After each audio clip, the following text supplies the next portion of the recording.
All right, welcome into today's episode of the Power Hour. I am Steve, along with the urban sensation C Red, along with the real deal Rion Skills, along with Paxamania 540 or whatever you're going by now, Pac Man. And just joining us now is Russian Blue, Sedusa Cactus Rack. We just call her Rachel. And tonight, our guest from the JFW podcast, from the JFIW podcast, the proud papa of FreakNet Studios, liaison to the fourth mother box, general manager of High Voltage, Southland Championship Wrestling's lead commentator, the one, the only Travis T. Welcome back to the Power Hour, Travis. Well, thanks, man. I was talking to Nubby yesterday, trying to figure out how long it's been since I've been on, and for the life of me, I can't remember. I think it's been probably about a year. I Almost think a so. year since I think we last did this. Yeah. I think we were still, well, you made a special appearance on the year-end special where peace was achieved in the neighborhood and C-Red made his super ultimatum, and now we're just one big happy family. Yeah, I mean, okay, so if you count that, then yeah, that was the last time I was on the Power Hour. I was thinking like actually like on Zoom because I forgot how to use it because I still use Skype because it's 2005 somewhere. But I'm trying to remember if the last time I was on was the Rachel Appreciation Show or if there was one after that, because I know I made a quick appearance on that show. I I just can't think remember if that was the last we time. had you as a guest either shortly before that or shortly after that. I'll have to Right. look back in the annals of time, but it's been a minute and Yeah. a lot has happened. And we've got a lot to talk about too. Let's start with the epic four-part C-Red testimonial. My God, man, the marathon interview, so long, so good, so amazing, almost mythical that it took four parts to complete. Now, obviously, we talk to Red every week, so we hear Red stories in weekly increments. You Mhm. got the whole tamale at one time. Take us through, first of all, what made you want to do it, and how happy are you that you did it? Um, yeah, so a couple years ago I interviewed Ivan Manson when he was getting ready to retire and call it a career and all that stuff. And I wanted to get his story. Um, and as I was talking to him, I started realizing I actually enjoyed hearing about the guys, like the ones who are like either at the end or calling it, like just being done. I didn't want to be like the Power Hour because you guys interview people on a weekly basis, on a consistent basis, and I didn't want to do that. I like the fact that we're able to be two different wrestling podcasts doing kind of two different things. Right. Um, and when I was, when you guys were doing C Red's appreciation night for his career ending and everything, I realized that like when I listen to the Power Hour, like once in a while, like we'll get like a C Red story of his career. A lot of times when Paulie's on or Marche's on, guys that he came through the business with that he could share like a small little story about. But there was never really a Power Hour show interviewing C Red, which why would there be? Why would you sit down and have an entire interview with one of the co-hosts? It makes We you could know easily do that. I mean, you that no you that's you not a bad could idea. you could, but it's just like it just hasn't happened. Like in my mind, like I mean, when I had Nubby on talking about his careers before he became a co-host, so in my mind, it just made sense that the co-host doesn't get interviewed on his own show. So I offered the opportunity to see Red if he ever wanted to, and he said yes. And when I was setting up the interview and I was getting everything ready in my mind, I was like, if we can at least get an hour, we'll be good. And um, I realized that if you just let C Red talk, he will talk. And And talk. yeah, Talk and some it's more. yeah, and it's a beautiful thing, because you know there's because I get that like when you guys are doing your show, like there's always points you have to get to, there's always points you have to make. So when I sit there and say, okay, I'm going to do an interview with C Red, whatever I get out of it, I get out of it. And I got a lot more than I expected out of it because we got to talk a lot about not only C Red, but we got to talk about Sean Young. And I think that's what really impacts more of a story on, everything that leads up to that first day of training, what your mindset is and what your ambitions are, what your dreams are. And I think that was 45 minutes alone was talking about the build up from there, and I learned obviously a lot about Sean Young before I got to learn about C Red. And it was cool, and there were small little conversations we had before we started recording, after we started recording. That it's pretty cool getting to know a guy that you think but there's so much more layers to it. Shrek said it, there's onions. Um, and when I got wrapped up and we were saying, we wrapped it up and talked about the Mr. Bill Classic, and called it, a 4.5 hour finish. Me and C Red agreed that we're definitely going to do it again. I'm thinking maybe this summer, because even though we talked about the beginning, we kind of talked about the current point, we talked about the goodbye part. There's so many different stories inside there that we haven't really touched on, that there's still more to talk about. And I look forward to doing that stuff. And it's cool because it gives me an opportunity to do something a little bit more different than I've been doing in JFW. Nothing against, Nubby and Pac-Man and Dizzle J returning. I love talking about what's going on in the wrestling business and the match cards and all that stuff, but I like learning about people. Be talking to C Red, I realized I want to do a lot more of those. So I'm actually going to push to do those a lot more. But again, the retired guys, the guys who are at the end of their career and stuff like that. So again, C-Rod, I know I said it a bunch of times, but thank you for taking the time out to do that, because I know we did it on like a Thursday night, and I think we wrapped up around like a quarter to 11. So I do appreciate you doing that again, and a lot of people love it, and I do too. So thank you. It was a lot of fun. For me, I'm sorry. Go ahead, Red. No, I was just gonna tell Travis, thank you. 4.5 hours and we haven't even scratched the surface. That's bananas. And Mhm. I look forward to whenever we can sit down and hopefully peel back some more of these layers and finally get to the Oh yeah. When I was putting it out there on YouTube, because I decided I just want to exclusively make it a YouTube release, I created a new folder on YouTube called exclusive interviews. And like thinking about it now as I was making it, like I'm probably just gonna rename that like C Red's Life, and then everyone else will have their own little folder off to the side. Because like I said, like I forgot, what was it, 25 year career, somewhere in between there, right? Yeah. 21. 21. We probably talked about maybe like 5 of those years. So there's like 15 more years that we True, got to talk about. So I'm true. really excited to find out, because like we talked about a good chunk of Windy City. We talked about the final year of you in the business, last year, I guess technically. And then we talked a little bit about the Chikara run, and we talked a little bit about Elite Pro, and we talked a little bit about was it CTW with the ARC formation and everything. So Yeah. it's everything in between all that we still got to talk about. So I'm bummed because I did not get to talk to Marche Rocket about Willie's plane ride. So I'm really bummed about that. So I hope to see Marche again, because I really want to talk to him. But if you do get him on here again, Steve, if you make a note of this, ask him about the Willie plane ride, because I'd love to hear the story through. As C-Red said, Marche tells it better. So I'd love to hear I about it. think if you go back to one of Marche's many appearances, the plane ride story is in an episode, and it's one of Is it? those episodes that we end up running long because we can't stop laughing because Mhm. it's hilarious to hear him tell it. I also like the one where the car runs out of gas on the off ramp. There are a lot of great Willie stories when it comes to them traveling that are just gems to hear, and to hear them actually recount what they were thinking at the time the chaos was happening. Yeah, and I look forward to like hearing more of those stories again, like when we probably pick it back up in the summer.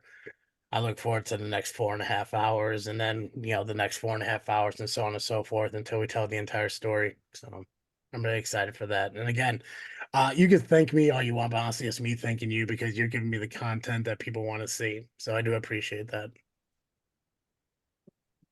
I think what made it work. I mean, 4.5 hours of a story is what you guys had, but I think what made it work so well is you guys had tremendous chemistry. And if it's just two guys talking, you can get a little long in the tooth, but you guys were dynamic together and you had such great symmetry in that 4 hours that it was very watchable and very, very easy to stay interested. So that's a tribute to both of you being entertainers, because two people talking about a career, everybody does it on the internet, and Mhm. you take it, you can wipe your ass with all of them, but yours was special, not because I know you both, but because the content was great, because you were so engaged in what you were doing. And that's a testament, because people tend to phone these things in from time to time. There are so many podcasts and so many people doing commentary about professional wrestling. A lot of it gets lost in the white noise, including us from time to time. But when you get a really stimulating topic like C Red and his very illustrious career, and the way you are hungry to get all that information, it's the perfect fit, and that's why I enjoyed it so much. So I thank you both, because that was 4 hours that, not that I didn't hear many of the stories, but there were a few Mhm. things that he interjected about the stories that I didn't know. So as much as I thought I knew, I'm still learning. So maybe I need to get in on the next 4.5 hours. But you guys did it great. I can't wait to see the next installment. It was very good. Yeah, it's well, and anyone who watches anything that I do or what I put out there content wise, is I don't really have a structure in the things that I do. It's like I explained to C Red, like I don't have a list of questions I'm gonna ask this and get an answer, this and get an answer, this and get. I just really want to be like, tell me from the beginning, and then I'm just gonna let C Red talk until he feels that he got to the end of that point, and then we can move forward. And I think that's the best way to get the content and get the stories out of the people. It's like when you sit there and you're talking to like your guest on here and you're talking about the next match that they're having or the next show that they're in, then it gets them into that one point. Okay, well, we have to talk about just this. I rather just look at C Red and like, tell me how you got into the business, and allow C Red to tell whatever story he wants, coming back from the military, the struggles coming home to a family and everything, and then finding Windy City, the sidebar with the LWF, eventually getting into the business and the cost both physically and financially of it, the people that you meet along the way. And it's like you give C Red enough time, he will give you not only what you asked for, but everything you didn't even think about asking about. And again, I know that C Red tells some of those stories like he does here on the show, but the difference is on the show here, he's a host sharing with a guest, to where now he's a guest talking to me and he gets to share every little aspect of it that he wants. And like I said, like I know that a lot of the stories were either like long with like little like side road kind of things, like pit stops, and but then there are other ones that kind of like went straight to the point. And I get that sometimes stories are like that, but I love the idea that there's so much more. Even though when you think of like 4.5 hours, I was going to release it all as one bit, like just one long story. It's like I'd rather cut it up into pieces. That way, people can see like, okay, I just gotta get through an hour of this, get through an hour of this, instead of looking at a 4.5 hour long video, where it's like, okay, well, when am I gonna have a downtime to do this? And I think I cut it up pretty well. Um, so yes, I did a great job, obviously. Um, yeah, thanks, man.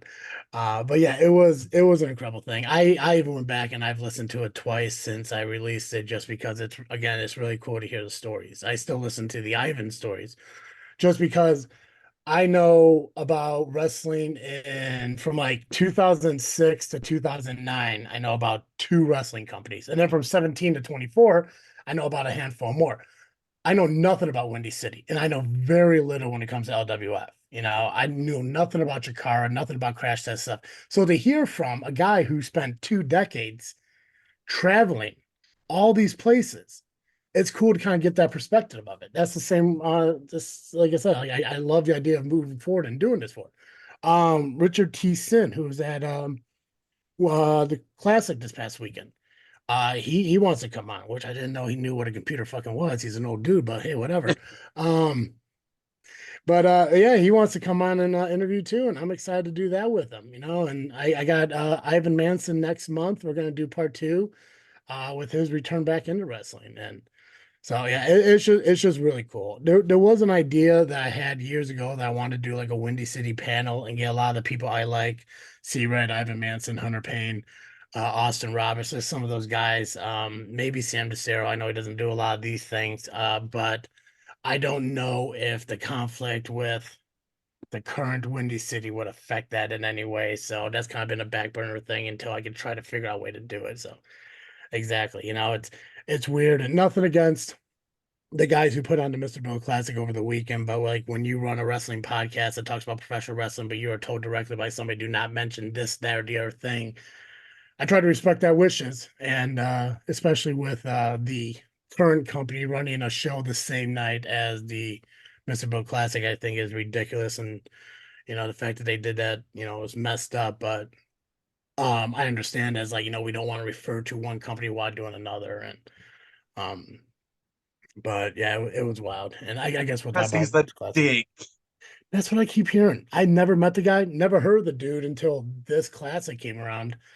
But it makes me, it gives me no ambition to go see what Windy City is all about today. I'd rather focus on trying to find the classic stuff that's out there before he starts suing everyone and trying to, I got collect it all one up. question for you. Yeah. Which side of the fence is Braun the Lumberjack on? Oh, I don't know. I've probably had like 2 conversations with Braun in my entire life, and If I Braun think is on the side of those that ran the Mr. Bill Classic, you have absolutely nothing to worry about because when Braun plays the game, Braun plays to win. well, I mean, I don't know how much relation Braun has to Windy City or Mr. Bill. I know he was an LWF guy, and I know back at that time, again, I heard it from C Red, I heard it from Ivan. LWF and Windy City never really came together. So I really don't know where Braun stands as far as the Mr. Bill Classic stuff. So I couldn't tell you, but like I said, I've probably had like maybe 2 conversations with him, and one was inviting him onto my podcast for an interview, and him saying, "Yeah, absolutely," and boy, that hasn't happened yet. And I think the other one was at DWA.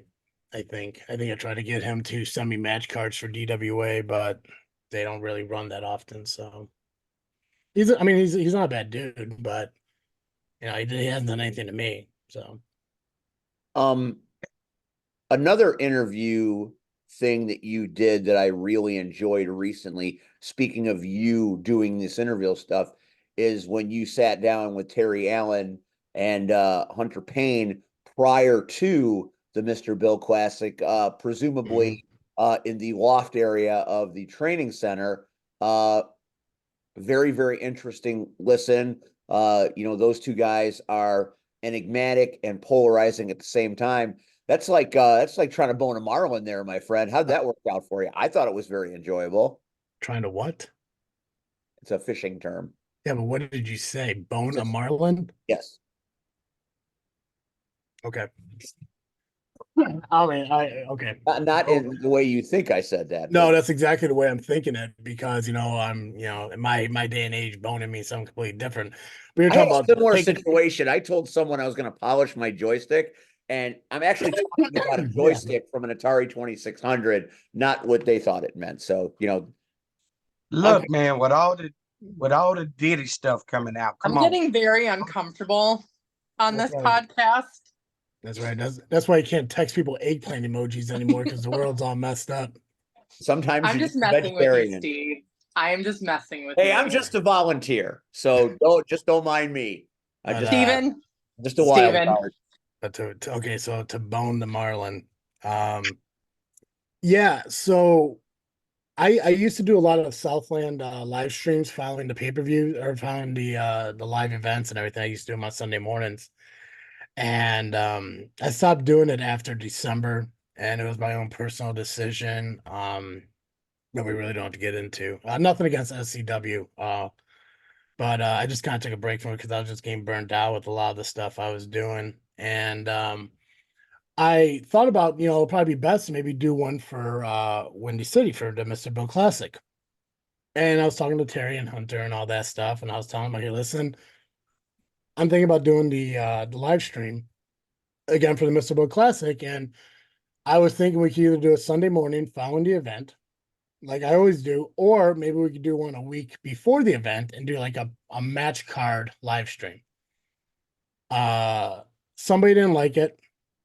Didn't like the idea of doing live streams. They didn't think it was a good idea. And I was like, okay, thinking to myself, like, hey, maybe I got off the hook from having to do it at all.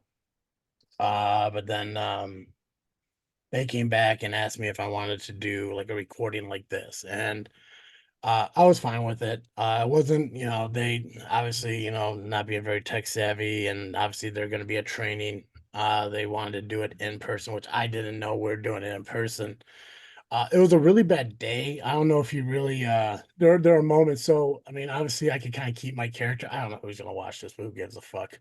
Um, I could keep my character pretty well when I'm in conversations and I'm in my show and everything, but there are moments like when you watch as they're kind of talking and explaining, I get this lethargic face where I'm just like, I'm just really fucking done right now. And it wasn't anything they did. I just had a really bad day, and I was expecting to do this recording on the internet from my home at 6 o'clock in the evening. Ended up being on location in Moments at 9 o'clock at night, and I had to work the next morning. It was a mess. But I wanted to do what I could to benefit the Mr. Bill Classic, because at the end of the day, it's not about me, it's not about Hunter, it's not about Terry, it's not even about SCW, CSW, or POW who put together the show. It's about Mr. Bill. Regardless if I knew, in all honesty, I knew nothing about Mr. Bill before the event. I knew, like I said, I wasn't a Windy City guy. I didn't know anything about Windy City. Um, but hearing the stories, hearing people talk about him, looking up information about him, seeing who he was, it's like, okay, I could. Hey, Ryan. I could put my bad mood to the side. I can get through this, get everything set up. And I was just going to do straight audio, but I was like, no, I got to do the video. I have to do the video on it. And I'm glad I did, because the video is doing really well still. And I'm trying to push people towards my YouTube channel. That's why I want to do a lot more video content. But we just pretty much just ran down the match card. And luckily with Terry there, who kind of spearheaded most of it along with a few other people, he was able to kind of explain some of the matchups and how everything was going to work out and how everything was set up. Between him and Hunter, they talked about the Majestic, which is a fantastic venue. Probably one of the coolest places I've seen a wrestling show out of. And I've never been a big fan of the whole idea of like a side of a ring being pushed up to a stage. I like the idea of all sides of the ring being accessible, but it was really cool how they had that set up. Pac-Man was there. He was up on the stage along with Gabagool. Obviously we got to see C-Red. He was a participant in the event, so it was really cool to catch up with him. He was one of four people that I was okay talking with. Everyone else I just stayed away from. Um, Pac-Man was the other one, and Gabagool and Nubby. That was about it. Um, but I wanted to be able to break down everything that was being advertised about Mr. Bill into one place. Everyone did a great job posting and promoting everything on Facebook, posting like every couple days, who's gonna be there, what's gonna happen, where are you gonna go after the show, where can you stay, while in town, and I wanted to consolidate it into one show. And we're able to do that successfully within, I think, like an hour and a half, or whatever the hell it was. And um, Terry doesn't really do a lot of interviews. I know he brags about one interview he did with somebody at some bar top or whatever, but the live stream he was on with JFW was, I guess, the first one he did in a very long time. He's not a big fan of him, so I was glad he was able to do that with me. And Hunter obviously has been on JFW numerous times with my history with SCW. So it gave us an opportunity to run down everything that Mr. Bill Classic was, what it offered, who was going to be there, and everything. And yeah, it was a cool experience. It was an exhausting day. It was an exhausting night. By the time I got home, I was so hyped up from it. I don't think I went to bed till like 2 a.m, which sucks because I had to be up at 5, but it definitely was 100% worth it, because a lot of people, gave really good feedback on it and thought it was pretty cool, especially with the low budget equipment I have. It wasn't really quality, like high quality, but it did its job for what it was. The reason why I wanted to start with your interviews is because that's kind of a departure from the Travis we know. At least right now, people are starting to really take notice of you as a good interviewer. And I think you really are good at it. You hit the right questions, you have the right tone and timbre, and you seem to engage very well. So Do you know I'm why very that is, fond of Steve? what you do. Do you know What? why that is, Steve? Tell me why. Because I have another podcast I do called This Freaking Show that I've been interviewing people on for 8 years. There you go. It's I don't do a lot of wrestling interviews. I just really don't, because a lot of people do them already. Like I said, a perfect example is the Power Hour. You guys interview people on a weekly basis. And like I said, like I want to do something separately, especially now that we're together on Freaknet Studios. You guys have your niche, we have our niche. And then we still kind of blend it sometimes. You obviously still run through IPW cards, Rocket Pro Wrestling cards, Frontline Pro cards, CSW. The shows that you work on, you run through those cards. Roller Derby is an addition onto that. But the main focus of your show is interviews, where I want to focus more on talking about every wrestling company I could think of that's in the area that we could talk about. But over on This Freaking Show, I've interviewed musicians and comic book creators and and authors and cosplayers and yeah, it's just so it's over the years. I just kind of learned and developed my own like way of doing it. And I tell everyone the same thing. I tell Red, we're just going to talk. I'm just going to learn about you, because that's what this is. It's me learning about your life. It's not me reading the C Red story and picking and choosing segments out of it. It's literally being told the story from firsthand experience. And that's what I love about it. And you mentioned something about a book. I don't know if that's common knowledge. I don't want to talk too much about it if it's not. Is it? No. Yeah. No. C Red. Yeah. No. See, Red, are you writing your memoirs? I've thought about it. I mean, See, you Red know, book? That'd be great. I'd buy that shit. I don't want to read It it. should. And that's the thing. I get to live the real thing. That's what I love about it. I've even thought there's a few ideas I've had for a while. Too bad nobody does them anymore, but I want to do a shoot interview with me. I want to do a shoot interview with the Soul Touchers. Can't do You it. know, Rian says you can't do it. Can't do it. why not? Can't. Wait, I'm come in here. I'm gonna come in. I mean, you can, but you can't nowadays because everyone's afraid of hurting everyone's feelings and being hurt. You can't. I don't get, Do it. I don't give. We know you don't give a fuck. You'll retire and come back and retire and come back. We know you don't give a fuck, but it's just a matter of the idea that there's a lot of people that will say, well, like what I just said to you, we know it's a joke, but there's someone that will take that very same thing that I just said to you and take it personally. So it's just a matter of, it's a matter of the times. You can, but it's a tightrope to. It's Yeah. really close. It's really close. It's People got their damn panties in the damn bunch. That's the fuck. What's wrong with this goddamn sure. world? No, it is. It sucks. And I mean there were a few, and there was a few stories about certain people they did when we talked and everything, and I thought they were pretty cool. I guess you could kind of consider them a little bit shoot, but it's honesty. I don't know why people are afraid of honesty nowadays. You become the bad guy when you start telling people what they need to hear instead of what they want to hear, and that's a big problem. Everyone's too soft and too reserved, and they think that you need to coddle them regardless of. And I get that people sometimes go through some shit, but sometimes people put themselves in that own situation. And that's why I don't have people talking to me as much anymore. Like a lot of my older friends don't talk to me anymore because I don't tell them what they want to hear. I tell them what they need to hear because they're asking my opinion. And I'm not going to sugarcoat them and say, hey, everything's going to be all right. You'll pull through. It's like, no, you fucked up. Go fix it. This is on you. This isn't on them, et cetera, et cetera. Mostly relationship shit. I don't know people why. I've been single for too long. I don't understand it, but it's mostly relationship stuff, which, by the way, I'm better at other people's relationships than I am my own. I don't get it, but I just am. But yeah, no, the whole world's all based on, like, unless you tell people what they want to hear, they want nothing to do with you. And it's stupid. I call it the participation bullshit. There we go. Yeah, everyone gets a ribbon. I Right, Pac-Man? grew up and I played baseball. Mhm. And guess what? The end of the season, there was only 3 sets of trophies: third place, second place, first place. That was it. Wasn't no ribbons. You didn't get a participation trophy because you tried your hardest. No. If your fucking team sucked, you sucked. You sat there at the banquet and you ate that shit. Yeah. You ate it.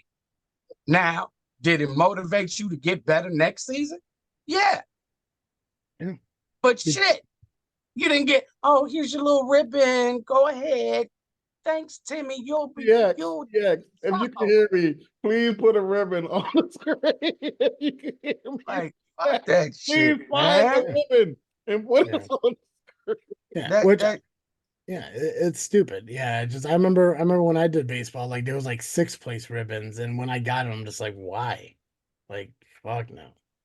I remember one time my sister came home because she was bragging that she got a 3rd place trophy, and at first I was happy for her. She's like, "Yeah, I got 3rd place in cheerleading or something." I'm like, "Way to go! That's amazing!" And my mom looks at me, she's like, "There was only 3 teams." I'm like, "Oh well, good for you then, I guess." You know, you last. I by mean, but more than- even with that, again, Mm. depending on how many teams were supposed to sign up, Yeah, this, yeah. that, but average competitions have more than 3 Oh yeah, 12, competitors. 15, so on and so forth. Yeah, yeah. And the thing is, like, unless you get the So, top 3, you don't deserve anything. You failed.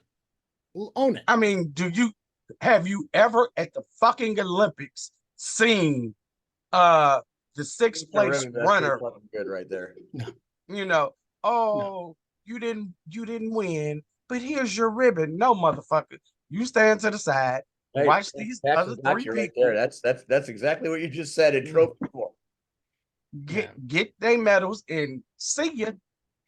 Yeah. That's it. That's how life works. Not Yeah. coddling bullshit. Yep. Like, oh no, here you go. I'm so sorry. I'm like, I like ice cream. Right. I got a feeling that the reason we're not seeing Pac-Man right now is because he's in his room taking down all his fucking like participation ribbons off of his wall of fame and shit. Yeah, they were all right next to the Nova that I won. Yeah. so That's Travis, called big slap in the hand and fucking feed you. We got that All shit right. we got this shit on tape. That's beautiful. so before we change gears, Travis, Mhm. I believe Yeah. you had a question for me, and I'm just gonna jump and answer that question if you don't mind. I had a question You for asked me about Yeah. or somebody, yeah, because you were the only one that was there, about me eliminating myself. Oh yeah, I figured we talked about that when we talked about the Mr. Bill Classic. We can talk about So- that now if you like. So just understand, Yeah. as I said in the post, I'm crazy as batshit, but I ain't stupid.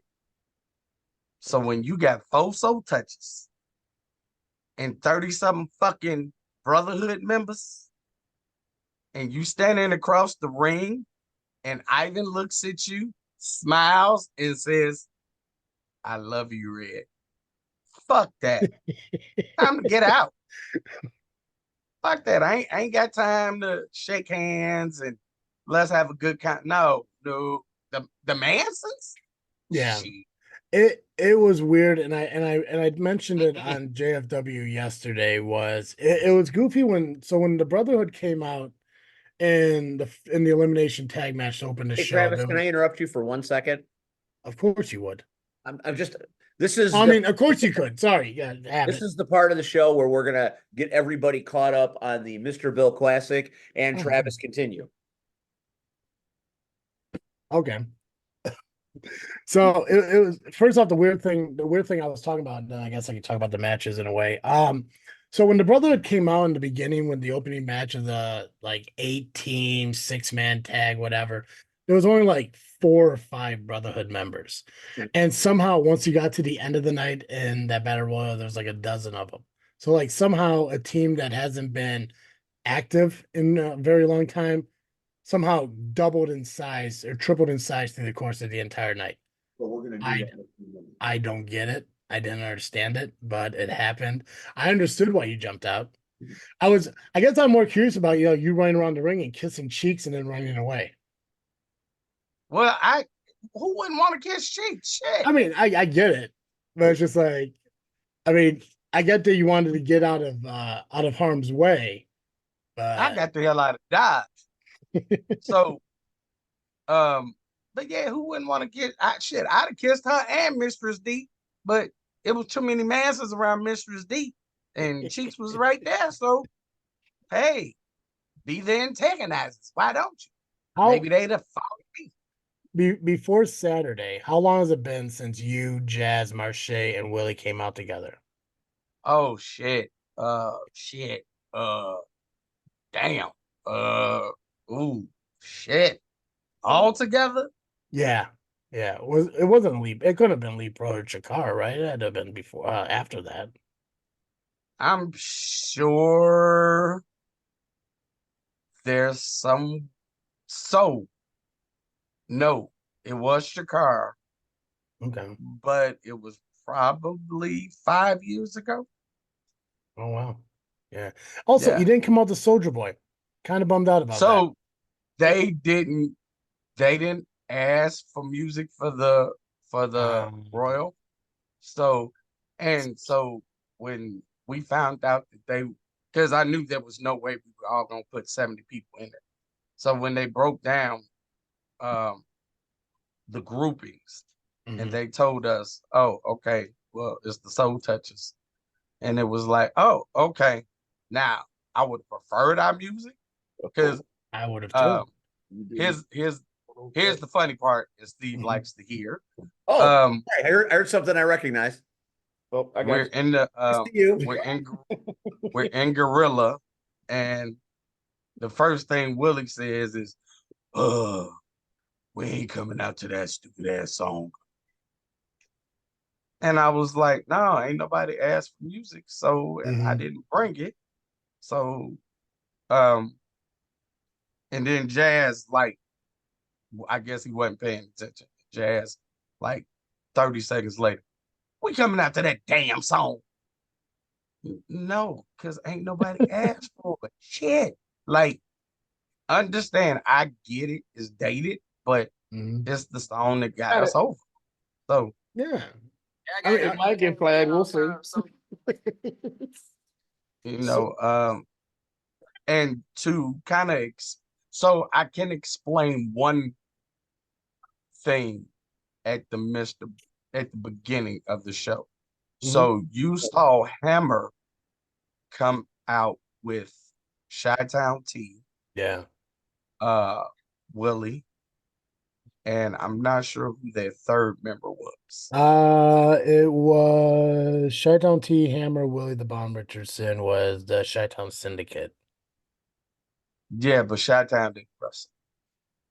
Yeah, His the ass dude, stayed. the dude in the suit that looked like a White Sox suit. Yeah, he was on the Yeah. ring. He was up on the apron. Yeah. Did he get in? No, Oh, okay. no. No, he was part of the team. He was from the outside. It was, like, I think honestly, and nothing against you, Pac-Man, but he kind of had a Pac-Man spot in the 6-man tag kind of way. Like, so I think he got a couple things there, but nothing like major like everyone else would. Yeah. Oh, okay. So, to follow Windy City lore, Mhm. after the Chi-Town Syndicate broke up, Hammer did become uh part of the Brotherhood. So that is why toward the end of the night, because I don't know if that was kind of explained during that whole match, but he became part of the Brotherhood, and that's why he came out with them. So It was so it's really hard to talk about my feelings on it without sounding bad. It just is. Um, I know what was supposed to happen, and I know that it didn't happen because um so after I think Willie was the one that got pinned, and I think I don't know, how do I explain this? So Chi-Town Syndicate got eliminated, but Hammer stayed. which was really, really confusing because that wasn't supposed to happen that way, I believe. And then he did what he did at the end to help the Brotherhood win. So I understood him being part of the Brotherhood at that point. I think somebody mentioned that it was, I can't remember who I talked about. I remember them mentioning Hammer as being part of the Brotherhood or something. It was a weird concept the way they did the match with having like first off the four teams that started out and then the four teams around, well, three teams around the ring. The fourth one came out a little bit later. But do you want to run down these cards, Steve? Is that what you want to do? You want to run down the Oh, I matches mean, and everything? by all means, Yeah. the more we talk about this, the better. Okay. So Here, if you listen to me talk about this on JFW, it was a shit show, and it's not gonna be any different from now. I'll be honest with you. It's actually gonna be far worse because nobody's not here to help me with names and shit. I appreciate it because those of us that weren't there would like to hear what happened. I will do my best based on the notes that I got because I got like the bare bones information I needed to do commentary to an extent. Was Pac there? Pac-Man? Pac-Man was there, but I don't think Pac-Man really took any notes. He was too busy drinking with his buddy. That's fair. Yeah. Right, Pac-Man? It's okay to unmute yourself and say something. Yeah. This poor guy. Holy hell. Okay, so yeah, the first match was an 8-team 6-man tag match. How many Four- matches were there? Just out of curiosity. 8? 9. Really? With all There are nine- with nine 150 people on the fucking card, there were only 8 matches? There were 9 matches, but yes. Well, 8 plus the Battle Royal, but yeah. Wow. I will tell you who was in what, and you'll kind of understand like how it made everyone work. It was really cool that everyone got an opportunity. I think that's great. Yeah. Okay, so 4 teams started out. It was Team CSW with Lee Metalik, FXB, and Lizardman. Team 2 was SCW with Apex, Benny Vargas, JPH. Team 3 was Team POW with XCon, Dazzling, Donnie Dynamite, and their third member was supposed to be Marco Cordova, but I don't believe he was there, and I can't remember who their partner was. I just couldn't. And here's the thing: it's not because I'm dumb. It's because I was up in like the third balcony in like the far corner, and it was really hard to hear the announcements of who was what. So, Probably not very easy to see either. but you know what? I made it work. Familiar with that dynamic. I made that chicken salad for sure. I'll tell you that much. Drink that yet. Team 4 was Chi-Town Syndicate with Chi-Town T, Hammer, and Willie the Give me just Bomb. don't drink it, seriously. They started out, and then the following teams were the Warlocks, which was Eric the Warlock, Curse, and Marco. I think it's Rossi. It was Marco Rossi. Rossi. Marco Rossi is Marco Anthony. Yeah. So he now is Marco Anthony, but in Windy City he was Marco Rossi. Yeah. Which I think was kind of cool because a lot of the people kind of use like their old gimmicks and stuff, you know, like Erica used her old gimmick. Hunter Payne was going to be Balthazar, but unfortunately he couldn't make it. Team 6, Mike Anthony, Damian Dunn, Chris Miller. Team 7 was Killer, Khalsa Singh. I don't know if I ever pronounced that right. Frank the Tank Melson and the Polish Crippler. And then Team 8 was the Brotherhood, which it was Ivan, Snake, and Scott Spade. Chi-Town Syndicate eliminated POW, Warlocks eliminated CSW and SCW. This ending is what got a little bit goofy. There was a brawl between the Melson team and the Miller team, and they ended up leaving. Ultimately, the Brotherhood picked up the win with the help of Hammer. Amazing. What else happened? Yeah. Well, let me tell you.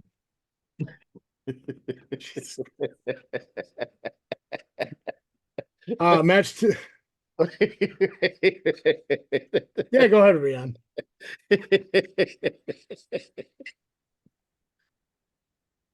To anyone that's watching this, our apologies for the weird structure that's taking place today. Because this is one of those times where I read the room, or at least the Zoom in this case, and I'm just watching things happen in front of me, and I'm like, okay, He just letting the boat kind of just hit a bridge in Maryland and kind of just. You can't, it's too soon. I You saw can't do I saw that. that You video. can't make that reference right here. I saw the get video of that canceled. bridge collapse. That collapse. That was rough. Collapsing it. It's not funny. It's not funny, but this No. It's not. kind of what I'm viewing based on how this is playing out. So my Right. apologies. I'm just saying for anyone that's watching this, if it feels that way, sorry about that. Because we're in the same scenario as you at this point, and we're not sure how we got here. But it'll work itself out. Always does. I can fix it though. If you give me a minute. No, you don't need to fix it. No, watch This this. does not even need to be fixed. Watch this. Watch this. Watch this. Watch this. I'm gonna ask Travis T. Yeah. This is a dad joke.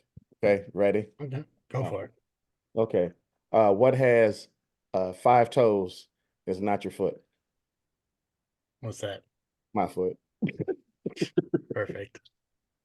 You got that Saturday night. You paid $1 for that shit. I actually used that on one using dad jokes. They didn't know what to do. They froze. Yeah, I can confirm that is a Rion original. He told it to Lethal at practice last week. Ah, That is a good one. I do like that. that's good. Oh man. Okay, continue on. All right. Steve Boz and Terry Allen, one-on-one, first time in over 20 years. Guest referee was Jason Rain, their former partner in their team Devastation. Terry Allen picked up the win with a roll-up. Punitive Damage came out to beat him up, and well, they got beat up by Devastation. So I think Hold on. Serious final Oh, Red's got his scrapbook. Watch out now. When Red goes to accoutrement in the Red Cave, he's calling your ass on something, Travis. I've seen this before. No, I'm just saying. So if anybody saw me carrying around this book, Mhm. um, Oh, that's pretty cool. Perfect for the I downloaded and printed pictures of everybody that I thought would be at the show. This is one of my most prized possessions now, to have the people that have influenced my life and my career take time and sign a picture. Meant the world to me. And yeah, even diamonds in it. So it's more about my history Yeah. versus anything else. So Well, it's pretty cool. Yeah, I remember making the joke with Terry on the interview I did with him about how who he didn't team with, because it seemed like he was with everybody at one point or another in Windy City. yeah, you would think that it does feel like that now that you say it, but for so long Terry was that lovable baby face. Mm-hmm. And again, I was there the night in Roland Park where Devastation was born, and it was actually called Devastation X. Then they, of course, somebody else started the whole other iteration X. So Yeah. they just dropped the X, but I was there. And if you could have been there the night, like, to see Terry join, like, there were kids crying, like people were like, not Terry Allen, not, Yeah. he's not, so it was like, and originally Devastation was those three, Mike Anthony and Brandon Bishop. And so, and then of course, when they broke up, Terry joined some kind of way, Terry joined Brotherhood. Like, what the hell? Like, like, you left one group to join another group? Okay, all right. Who am I? I'm just here. Hey, just living life, brother. Match 3 was the Was that a timeout or was somebody just moving? I just passed Just it. passing I just it. passed it. Wow. I might call a timeout I shortly. just passed it. Oh, okay. Sorry about that. No, you're fine. I'm okay. No, we're good. I just thought that there was No, something that like was me passing it. I should have been less A little less lower. We obvious. should have done that a little Yeah, lower. sorry about That's that. on us. You keep going. You keep going. Women's 6-man tag match. We had the original Angel. We had Angel 2.0, who's current two-time SCW Women's Champion, and Crystal taking on Drusilla, who's Erica Dierico, RVP, and then Lily La Pescadita. I love this match just because I'd never seen Lily Pescadita wrestle, and she is absolutely fantastic. 100%. I thought it was really cool that she got a chance to be in a match not only with like the legends, but also RVP and Angel, who are like running the show. I guess Nubby said that Crystal does still wrestle from time to time too. So Crystal is working in OVW. Oh, awesome. Okay. And so Angel was a former champ. Of course, Drusilla, a former champ. Sosei, who and guest ref, was also a champ, correct? yeah, Yeah. she's in here, Soshay. And so the beautiful part was, so the crazy part during this time, I'm looking for Marche. Marche is the agent of this match. Mhm.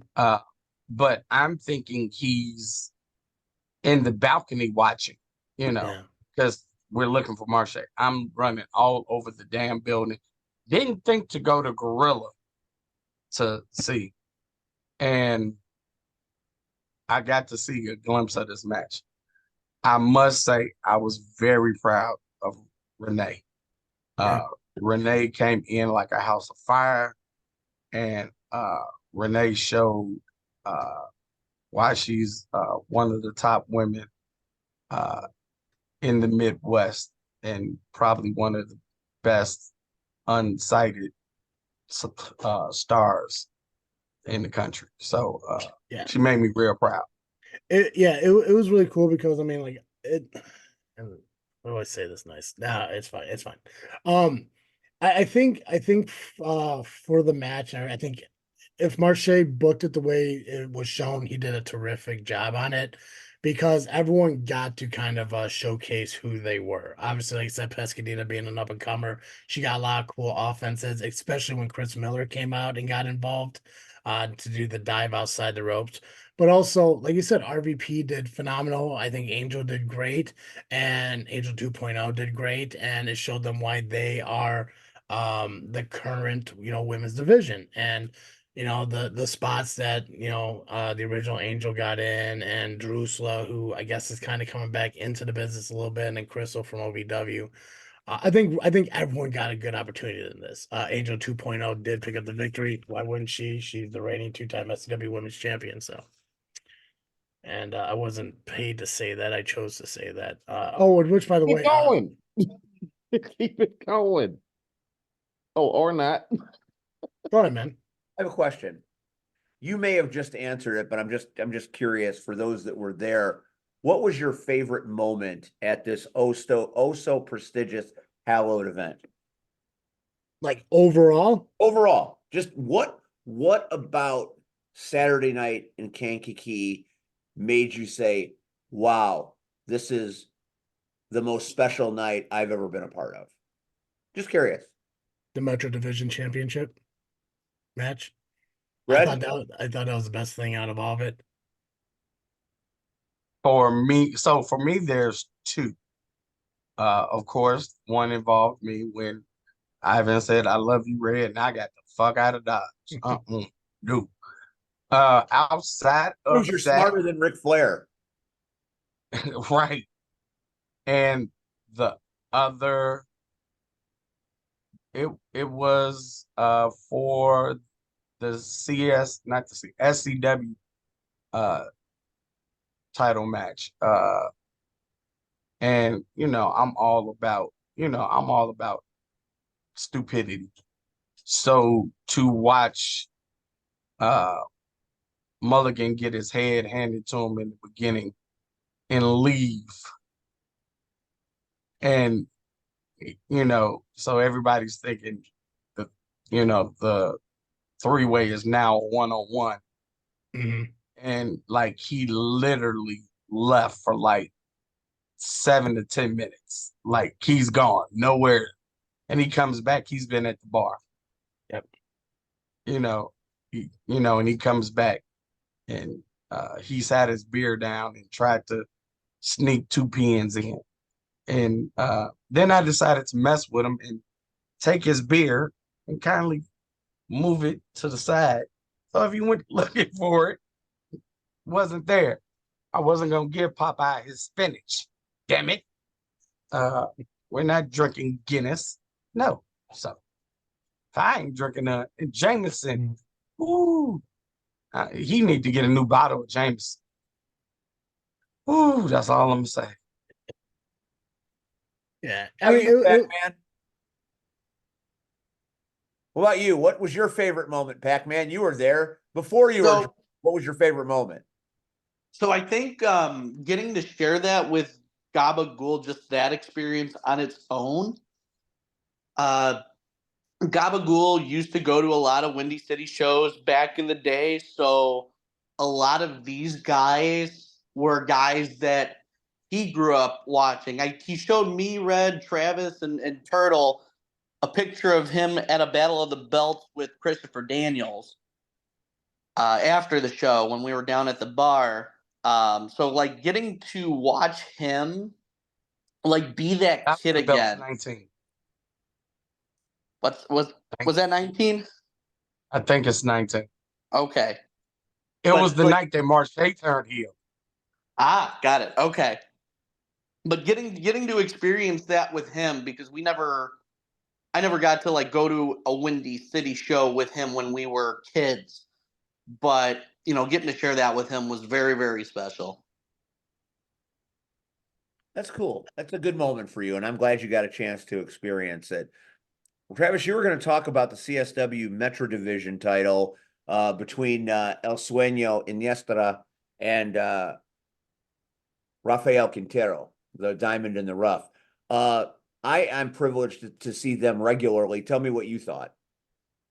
I'm glad they really put this match on the card because one of the things I thought was cool about them being booked is that outside of CSW, I don't really hear much about them. I hear Nubby talking about them, and so I hear of who they are, but I never actually Googled them, YouTube them, and watch any of their matches, and they were fantastic. I honestly thought like it was the best put together match of the night. And not to take away from anyone else's night. But it was just the fact that it was like two young guys, showing what they're capable of, and even their gimmicks were fantastic. Like I told Nubby, like Quintero reminds me of my God, I forgot the fucking name again. The guy who fucking leads the Phantasmos on SmackDown. Like, what's up? Escobar. Yes, yeah. Santos Escobar. His gimmick reminds me so much of him, and Nestra, like just their characters, the way they put the match, had the match together, it was fantastic. I hope that they can get down to SCW and show everyone once again who they are, but they also motivated me to want to go up to CSW and see them wrestle again. I think they did a fantastic job, and Nestra did retain his title against Quintero, which again it was a really good match. They are big in the plans of NWA Chicago. So not only can you see them there, but you can also see them on May 3rd in Highland Park.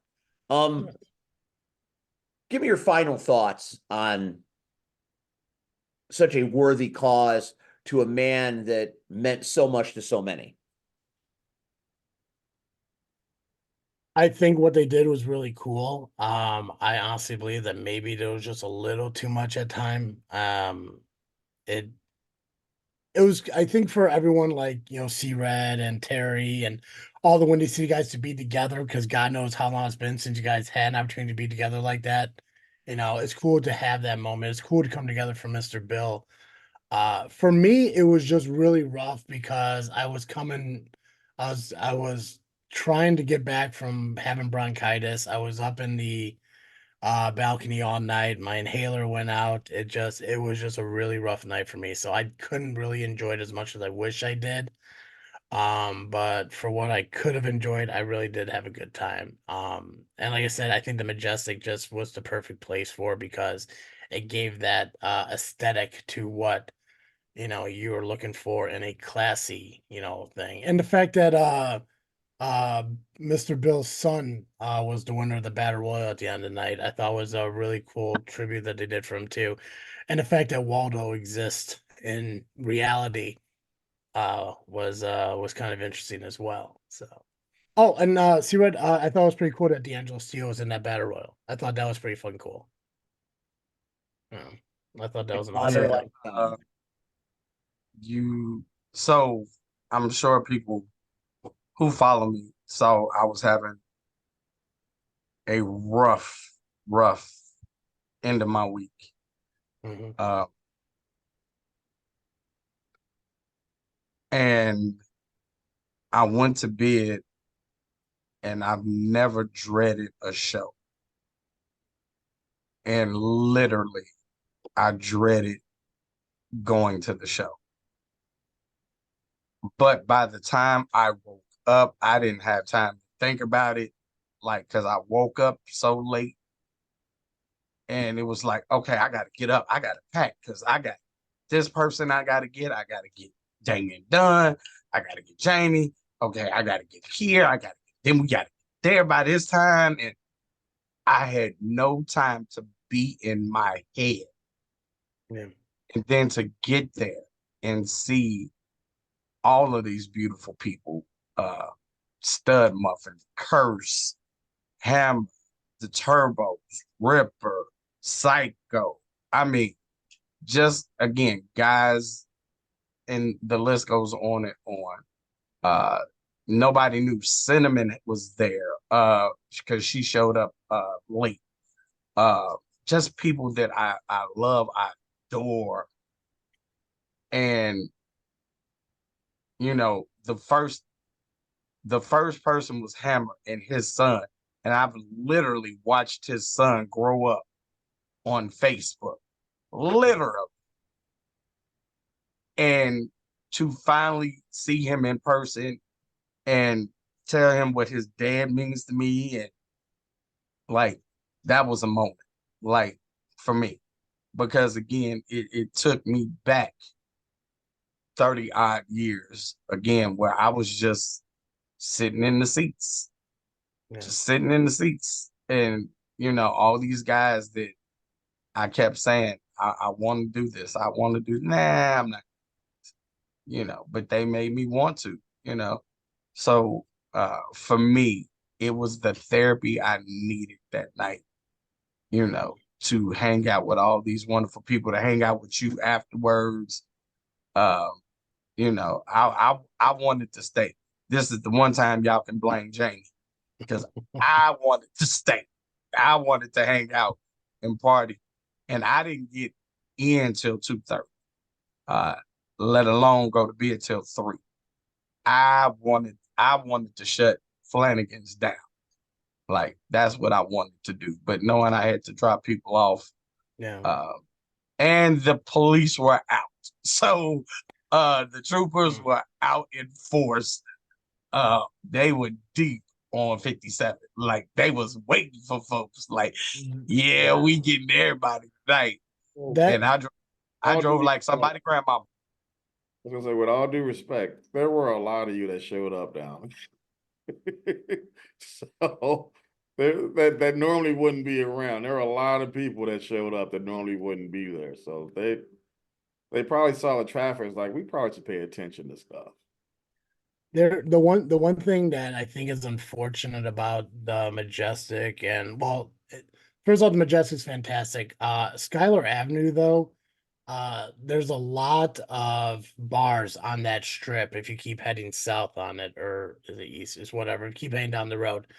So there's a lot of cops that are parked around Schuyler Avenue. So it's very iffy on when you leave there. I think I left at like midnight, and when I was heading towards the highway, I think I saw like 3 cops parked within like 2 blocks of Schuyler Avenue. It's very cop heavy just because of the strip of bars that are on there. But No, I'm talking about 57. Oh yeah. 57 deep. And normally, again, I don't come through there that time of night, Mhm. but like I at least counted 12 troopers like spaced out. They were ready. And I was like, y'all ain't pulling y'all. If y'all pull me over, it's because I'm driving slow. Yeah. Speed limit 55. I'm doing 50. How about that? Okay. All right. And I'm in the right lane.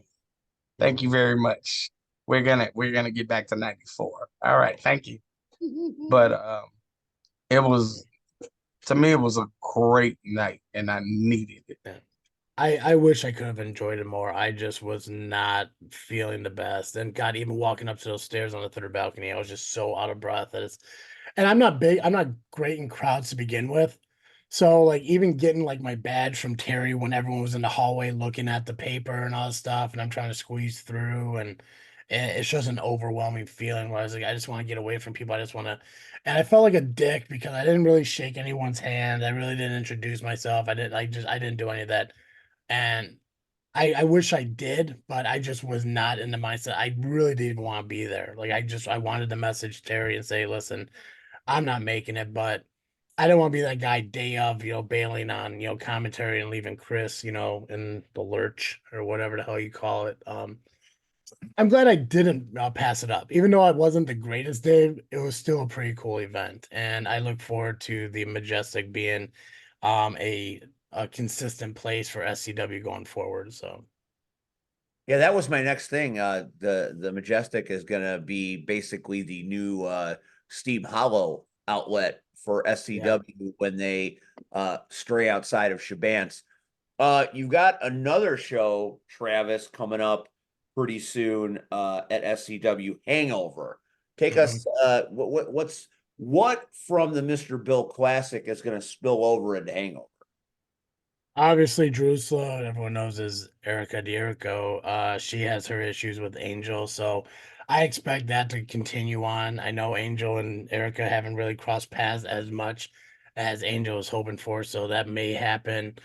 Mulligan, obviously, what the hell is like when you shove somebody in the face? What the hell is that called?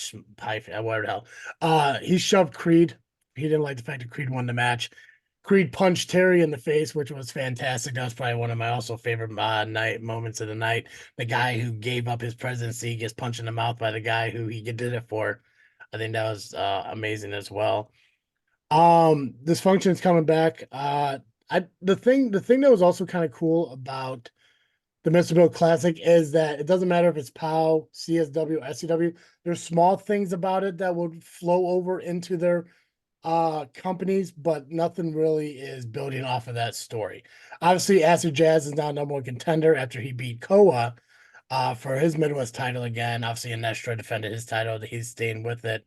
And Creed is still champion. But as far as Hangover, it's more focused on what happened in February than what it was occurring in March. Obviously, except for the main event stuff where I'm sure Terry's gonna have something to say to Creed after Creed punched him in the mouth aggressively. It was fantastic. It was an accident, but it was still awesome. So now that you guys have had a chance to look back on the Mr. Bill, Mhm. do you think this is something that they will turn into an annual thing? No, Think it's a one-off? I think it's better if it is. I think if you do it, I think if you do something way too much, you kind of lose the feel of it. If they do a Mr. Bill Classic again, I probably wouldn't go as big again. I'd probably keep it a little bit smaller. But I wouldn't worry about doing like a 70-man battle royal. I wouldn't worry about doing an 8-team 6-man tag, and stuff like that. If everything, get a few select guys who are willing to come out to wrestle, but I wouldn't do it as big. But I mean, as a fundraiser, I think it'd be a cool thing to do annually, but at the same time, I think the one and done thing just makes it that more of a special moment. I think you guys have said it all. A great show with great people honoring a great man, very important to this business.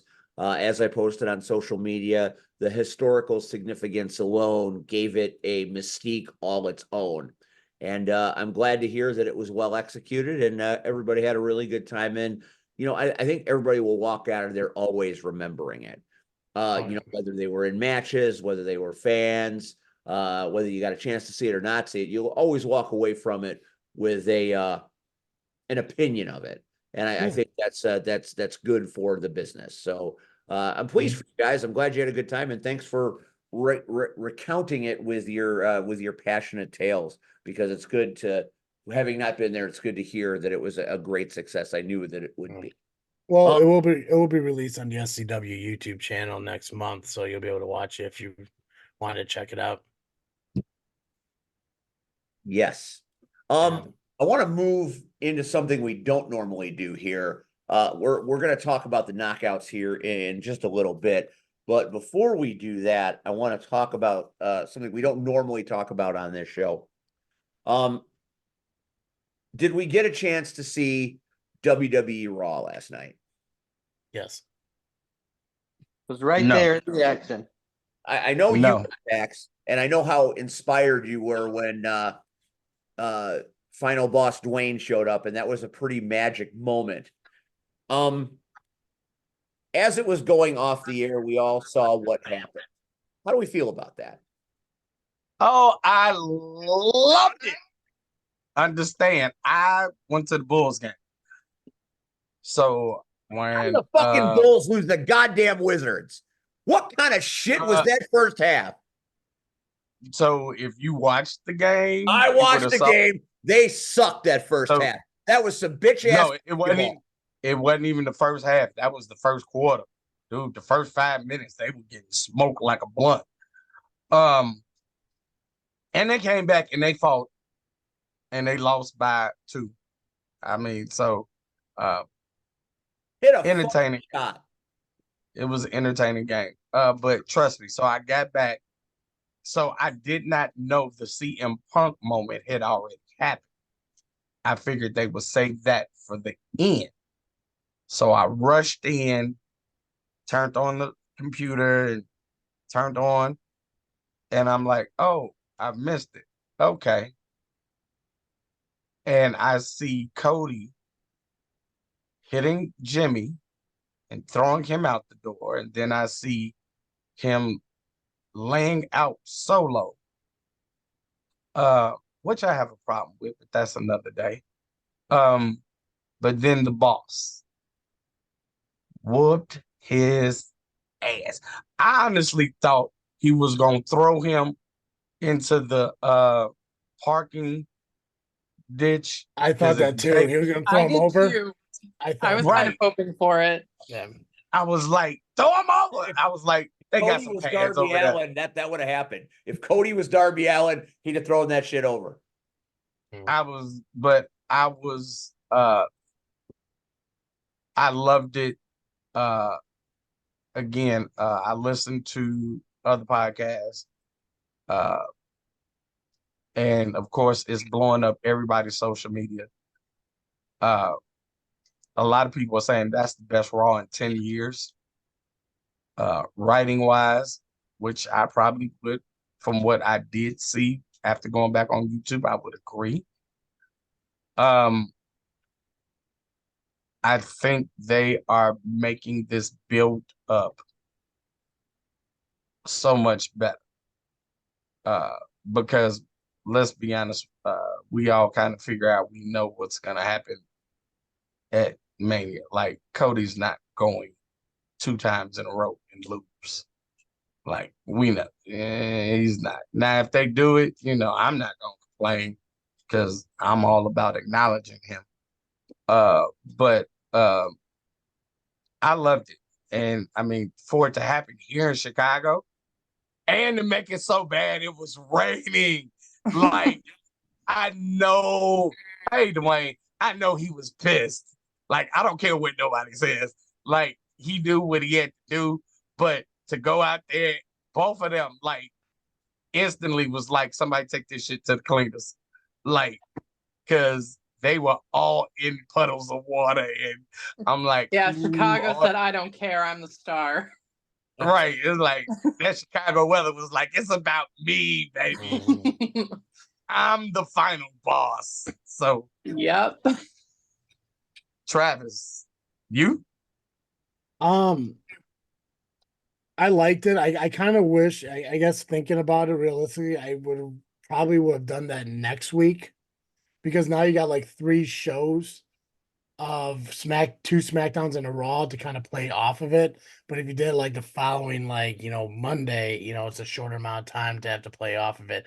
I also would have loved if Brandy or even Cody's mom came out of the bus that he was being thrown against and like added like that emotion from like either his wife or his mother.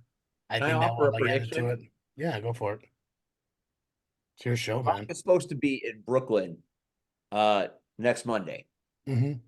How cool would it be if The Rock comes out to address New York and Brandy Rhodes walks her ass to the ring to give Rock the business? Because we haven't seen Brandy Rhodes yet. This would, Yeah. if you're going to introduce her into this story, this is the monumental opportunity. How dare you fuck with my husband? And then, have it be whatever it is. But I think that would be a great opportunity to provide Brandy Rhodes an inroad and a strong one.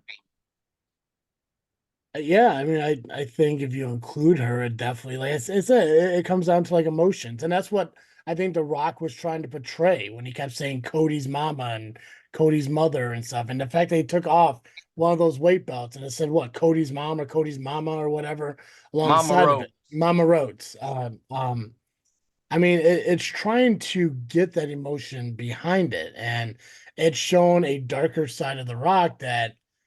I mean, there really hasn't been this kind of Rock, a Rock who like really got personal. Like, I mean, he would attack somebody's character, but he never really went this dark before. And I think it's a cool concept. And I think, like you said, if his wife walked down to that ring, smacked him across the face like he did to Cody, like Cody did to him, I think it'd be awesome. I know Cody's mom's gonna be. That wasn't me. I know it wasn't you. You can kick my ass later for what I'm going to No, say. you're fine.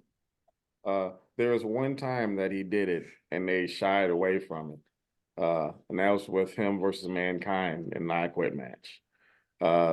They ultimately he went in heavy and Mhm. he ended up doing a lot of chair shots. They actually brought it up on Beyond the Mat. If you look at that documentary, Yeah. it was very, very dark in the way that took place because it was only supposed to be 2 chair shots to the skull. It ended up being like 9 or something like that, and he got busted open. Like they went through this whole thing, Yeah. to the point where the Foley he didn't speak to The Rock like outside of the ring for a year because he never like apologized for going too heavy because he only expected 2 and he ended up getting way more than 2. It looked great on camera, everything was fine, but it was one of those things where it's like he's handcuffed, he can't do anything to protect Yeah. him. You I know, thought I heard that those chair shots were McFoley's idea. so check the documentary out. I'll, It is I haven't Quite the seen. contrary and Beyond the Mat. it was only Yeah. supposed to be 2 or 3 and it ended up being Okay. 9 but at the same time it Mhm. was also one of those things where he hit him so hard the first time that Yeah. he was so loopy and he kept getting up. So it was Gotcha. really it was a conflict of interest because Mhm. Rock is like, please stay down. But Yeah. Foley is just being himself. And it's one of those scenarios where The Rock had to do what he did to Cody. But I think with the thing with Cody, it was a matter Mhm. of this is what needed for you to be the face. Like Yeah. for you to be because they're not looking at it just as him being a face of the company, like right now. Like Mhm. he can run a company. They're looking at him being the face of not only this, but TKO and WWE. Like it's a bunch of stuff. Yeah. Because if anyone can take over for Triple H or any of those other guys, it's him because he's done it Mhm. against WWE. That's a whole nother dynamic that I can get just. Do you think Yeah. maybe that they're grooming The Rock to be the new Mr. McMahon character to carry that No. kind of? You don't think so? We were long enough. Well, I think that with, him being named to the board and now this Netflix thing, you are playing right into The Rock's hands where he doesn't have to be around a lot, but you bring him in for the big moments as the boss. Or you're continuously trying to put an attention to detail away from Vince McMahon, who is still dealing with his case. So it's a matter of how you view it as far as I don't know. look CM at Punk the seemed like most- he was going to name drop last night. But CM Punk is a wild card in the way that he handles stuff. You have to look at it from a standpoint of if this is what we're doing as far as WrestleMania, because no one's been mentioning Vince at all. But it's very much still going on. And the best way to do it is you take the person that is the most popular as far as film industry is concerned. He's the highest paid actor. He is on the board of a company that just TKO. like it's a lot of stuff that just happened. He's like, well, I can either take this momentum that was negative in the beginning of him coming back and use it to where it's positive for everyone else around him. He more or less said, I'll be that dude. I'll take this. But some people, there's going to be some casualties in the process. And it's working accordingly. It's no different than what I saw him do with not only DCEU as far as Black Adam and the Fast and Furious franchise as far as how he's handling things to protect the brand and protect things. That's like there's a bunch of stuff I could start talking about as far as the political aspect of things as well as the entertainment side of it. But as far as what Travis was saying, like there's a lot that's going into it as far as from an emotional standpoint. It's happened before, but that one was kind of a necessity. They don't need to do this. They're choosing to do this because they're looking at him something much bigger than what people see right now. But, Yeah. Yeah, no, and like I said, I get what you're saying. I guess when I was talking about like the darkness, I think I was more focused on the personal side of it, not like being a character who's willing to do evil shit, like the I Quit match he had with McFoley. I was more like thinking about like the personal aspect, like when Randy Orton kissed Stephanie in front of Triple H. Mm. Shit like that. It's those kind of evil things that I don't think you see that often. I don't think you expect that level from The Rock, like into that kind of person. Like I said, I mean, they make jokes that he goes on Instagram and does all this stuff, but he attacks the dog, he attacks his family. He's bringing Cody's mom into it. Everyone keeps bringing Cody's dad into it. Everyone keeps talking about Dusty Rhodes. Well, he's taking it one step further. He's not talking about his father who's no longer with him. He's talking about his mother that now that's still involved in his life. So it's another level that now he's going after. He's talking about handing his mom this bloody belt, and it's cool. Like I said, I guess I would have liked to maybe see it next week where there's not like, X amount of days left and I have to build off it. Okay, so what's Cody gonna do maybe on Friday, or what's he gonna do on next Monday, or even that following Friday and stuff like that. It's I don't know. Yeah. And where is Gold Dust? Oh, well, he made a short Instagram post. So he made the post after he received the new Rhodes Wrestling Academy tag team titles. So he was showing them off and he simply said, "Fuck The Rock." And there's been a lot of speculation. I highly doubt it that he'll show up at Mania. If he does, he's strictly a fan. He does work still, for AEW, so unless they can work something out, which, Tony Khan might be willing, because Dustin isn't, one of his star players, any of the three shows. He might, so who knows, but I mean, that's all we've heard from Dustin. So, and I'm more intrigued, and I know this sounds crazy, about Seth Rollins, Drew McIntyre. That's the match I'm more intrigued by, only because I believe, because Seth is hurt, I believe Seth is going to drop, and instantly, Priest will cash in. And at least that's what I'm hoping. because McIntyre is doing some of his best heel work, but I wasn't impressed, and I get it, we were in the pandemic, but I was never impressed with McIntyre being the champ, Yeah. so I'd rather see Priest have it, and him get the big head, and Judgment Day fall apart, and I'm all about groups falling apart. Yeah. I could see Ironic. I'm in a similar boat as you. I can see Damian Priest cashing in, but I think he's gonna cash in on Seth.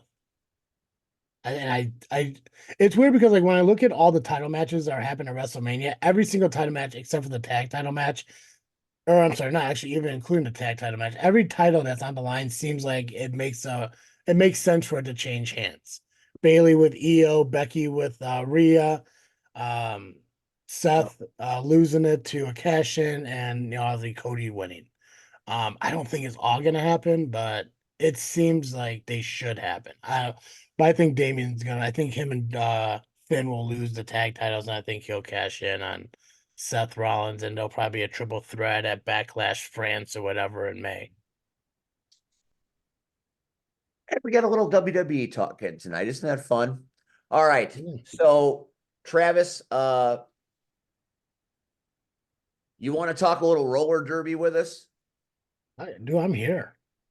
Well, we appreciate it. I'm here. I So now got we're going to nowhere to shift be. over to Chicago Knockouts roller derby, the big bout. No, I don't need these. Okay. I just filled them out so I have them. Okay. Yeah, I'll let you know if I need.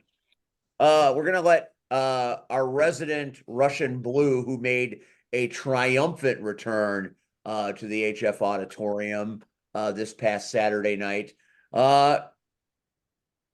You go, girl.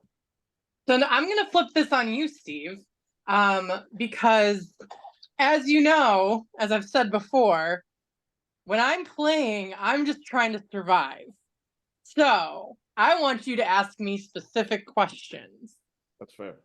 Oh, okay. Well, I guess I can do that. I don't really have anything prepared. Are you sure? I believe in you. Oh, okay. Well, then let's have at this then, shall we? We shall. It was the Rumblers and the Crushers, the Battle of Red and Blue, one of the really impactful rivalries in the Derby, so much so that the brand new beautiful Knockouts poster is a likeness of you skating opposite Crimson Vixen. This poster is on sale. Come to the Miners Bout next weekend, and you can buy April 6th. That's correct. The first night of WrestleMania. If you have Peacock, they'll play that 6,000 times. You can come to the Derby, and then you can watch Well, actually, the kids' roller derby is earlier in the afternoon. So you can do everything. You can go and you can still watch WrestleMania because that's what we're doing. Nice. So there you go. So come to the Derby as your precursor to WrestleMania and root on the next generation of roller derby athletes. How did it feel to return in such grand fashion? Do you mean winning or in general? In general, I mean, when the Crushers skated on, you were the belle of the ball. You were the focal point of the skate out. Your return was very well played by the Crushers. They built you up to be the queen. So how did that make you feel? I don't want to say vindicated, but I guess I do feel vindicated. Last year was, I think everyone knows because I pretty much vanished here, was probably one of the worst years of my life. I haven't played as Russian Blue since I want to say May of last year. Because that's when the diagnoses came in, and that's, around the time that the surgery schedule was put out. And I was already kind of questioning myself as a skater at the end. When I stopped skating, I was not feeling like myself on the track. I wasn't feeling competent on the track. And I think this whole time off where I'm kind of stuck, like, is this what is it going to be like when I come back? Is it going to be the same thing? Am I going to allow it to be the same thing? And put a lot of work in the last couple of months, going to practices. I've changed how I eat. I've changed, like, I was the stereotypical drinks coffee and soda every day person, no water. And it's like changed that completely around. And so I think, like, getting out there and playing probably the best I've played since before COVID was really vindicating for me. As a skater and as someone who's been there since the beginning, that, like, I'm not ready to be done. I'm not ready to leave. It's not going to be hang up my skates if things don't change. Like, I'm making those changes, if that makes sense. And it does make sense. And you were right. You skated in an inspiring fashion. And I thought you almost killed Lucille Brawl. I wanted to. So to give the layout of the fight for those that weren't there, at a certain point in the first half, Lucille Brawl, who was on the Rumblers, for some reason decided she wanted my attention, and I was not going to play her games. And so when so first of all, like, she kept touching me, and not in like a skating, trying to get me out of the way kind of way. Like, she was trying to annoy me by touching me. And so there were a couple times where I literally pushed her back to her pack and was like, go where you belong, you know? And at the end, she did it again. When the jam was called, she did it again. And I kind of, like, pushed her in the chest and said, stop, get out of my way. And she followed me back to my bench, which I didn't know at the time. And then all of a sudden, there is something hugging my knees, and I look down, and there is Lucille Brawl clinging to me. She ended up knocking me down because she had me literally around the bend of my knees. And so I got mad, and I started, landing some blows on her. And the bros, who are our fight refs, came to drag me away, and she grabbed my leg and wouldn't let go, and she got dragged off with me, and I may or may not have accidentally kicked her in the head trying to get her to let go of me. So, I mean, she seems to think that it was an us thing, like we were in on it together. I don't feel that way about it, but who knows what happens in Lucille's mind. Just to make this clear, the bros are the worst fight refs in the history of fight refs. They were wonderful. They were not wonderful. They're the opposite of breaking up I'm fights. glad they showed up. They were I'm glad they showed up. They were wonderful. Chad, Tad, do better. That's all I'm saying. You do what you like. You do what you like. Both of you gentlemen do what you like. As far as the crowd and having been on NBC Chicago News and the mystique and the quality of entertainment and the athleticism being on display for the masses, do you feel like this was a triumphant week for the knockouts? I do. I feel like it was a triumphant week for the knockouts, and I feel like it especially was a triumphant week for the Crushers. The Crushers kind of cemented themselves at the top of the pecking order, and last year when I was out, we kind of slipped down a bit, and I feel like we reestablished ourselves as the dominant team. And it was nice that we had a nice big crowd to watch us, thanks to all that exposure. It really was a very energetic crowd, and they were very clearly split down the middle, because when the commentators were asking who's for the Crushers and who's for the Rumblers, I mean, it literally was one side versus the other. I thought they were going to fight in the stands. I mean, it could have happened. And I do want to say that, like, roller derby, not just roller derby, but like knockouts is getting, like, such a reach that I had someone that I have not seen since, I want to say 1 or 2 years after high school, come out to the bout with her wife and her sister and her friend to see me, because it looked like so much fun. And so it was really awesome to see somebody, kind of see what I'm doing after high school. And just know like the reach that we're getting and the influence that it has, that we've been, people are that I haven't seen in years are like, wow, I really want to come see this. It really is pretty remarkable the momentum that the knockouts have achieved over, just even from last year into this year. The crowds have been very loud and it's been packed. I mean, we got chairs on the floor now, and I'm feeling, before all is said and done, there are probably going to be chairs have to be put up on stage to accommodate everybody if the knockouts continue to dwell at the auditorium. But honestly speaking, a bigger venue, especially one to house the bank track, is the end game here, right? Right, that is the end game. It is a bit difficult, given the cost of, commercial retail at this point. Because you're looking at having to have a lot of capital to put down and then a lot of capital to maintain it. I think So the if anyone happens to have a warehouse in their backyard that can fit a bank track and an audience, please let us know. Travis, do you have a warehouse in your backyard? I do not. I got a shed. That maybe not big enough. No. Travis, when are you going to come out to roller derby? When's the next one? April 6th? April 20th. So the minors 20th. is April 6th. What?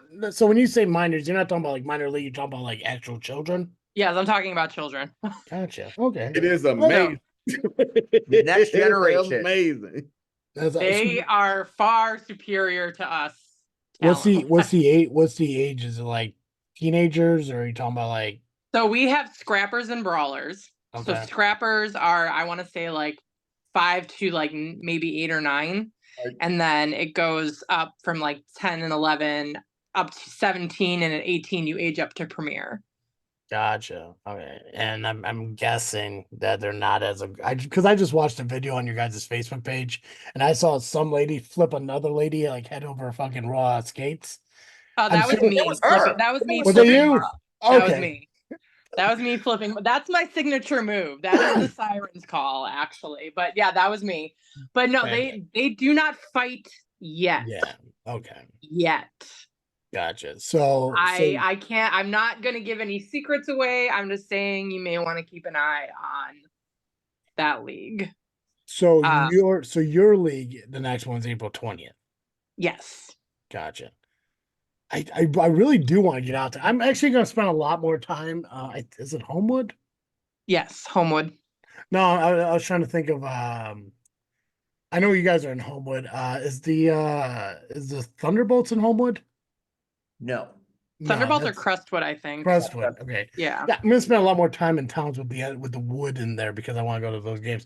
Yeah, no, I definitely want to get out there because I hear Steve talking about it. You guys talk about it here on Tuesday nights. I got to get my ass out of the house and go do it. But soon, I would say who you facing in April? So actually, April is going to be 2 teams, neither of which is my main team. So I don't know which one I'm going to be on yet. It's going to be the Rumblers versus the Punishers, red versus purple. Which was the team that had the girls that were at IPW? Which team All is of that? them. All of them. They're all on different teams. We're all spread out. Oh. Yeah, it was all like cornerstones of different teams. Like there's they were all over the place with that. Which team is the one that had the big ass hammer? Marley. That's the Crushers. That's Marley. That's my main team. Okay, yeah. Let me know when that team plays. I'm on board. Okay. Will do. I'll be okay if she kicked the shit out of me. I'll be fine with that. We played on Saturday. You already missed it. But I was in Kankakee. Yeah. I will let you know when the next blue one is. Yeah. Well, so I'm looking at the picture that Rion has up, and so this one was from last Saturday. Mm-hmm. Is that the normal place you guys you guys run out of? Yes, it is. Okay. Now I'm a big dude. How's the seating for big dudes there? Like, are there like armrest chairs I'm gonna have to squeeze Well, as a into? big and- lady myself, the stadium seating is a tight squeeze, but we do have pretty decent chairs on the floor. Okay, I need those chairs. So Yes. okay, cool. Yeah, I'll go. Yeah, let me know next time you have your team and what is it called, a meet? Is that what It's you guys about. call it? About. Let me know and Mhm. I'll go. Because I do want to watch World Cup. I used to watch it on TV all the time back in the day, and I would love to see it live. And I went to high school with somebody. I'm not sure if she was in the Chicago Knockouts League, but I know she did roller derby, but this was like obviously like 10 or so years ago. What was And their name? I don't remember. I know her real name, but I can't remember what her roller derby name is. I could probably find it, and I'll message you. I don't want to have you say her real name on Yeah. the podcast. Don't do that. Don't- Yeah. Yeah, no, yeah, I know her real name. I could probably look it up on Facebook. I'll message it over to you. I'm not because I don't know how long you've been Message part of the it roller to derby, but me. So I've been I can- playing. Yeah.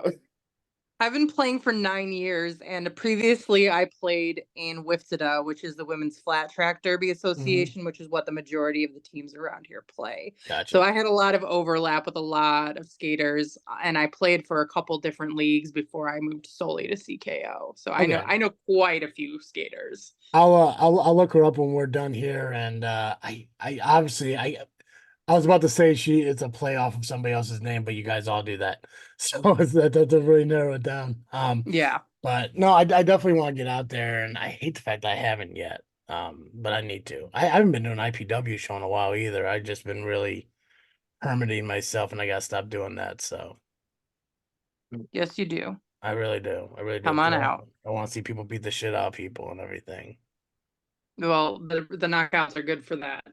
Okay, I said I just watched the video. Somebody got tossed around. It was amazing.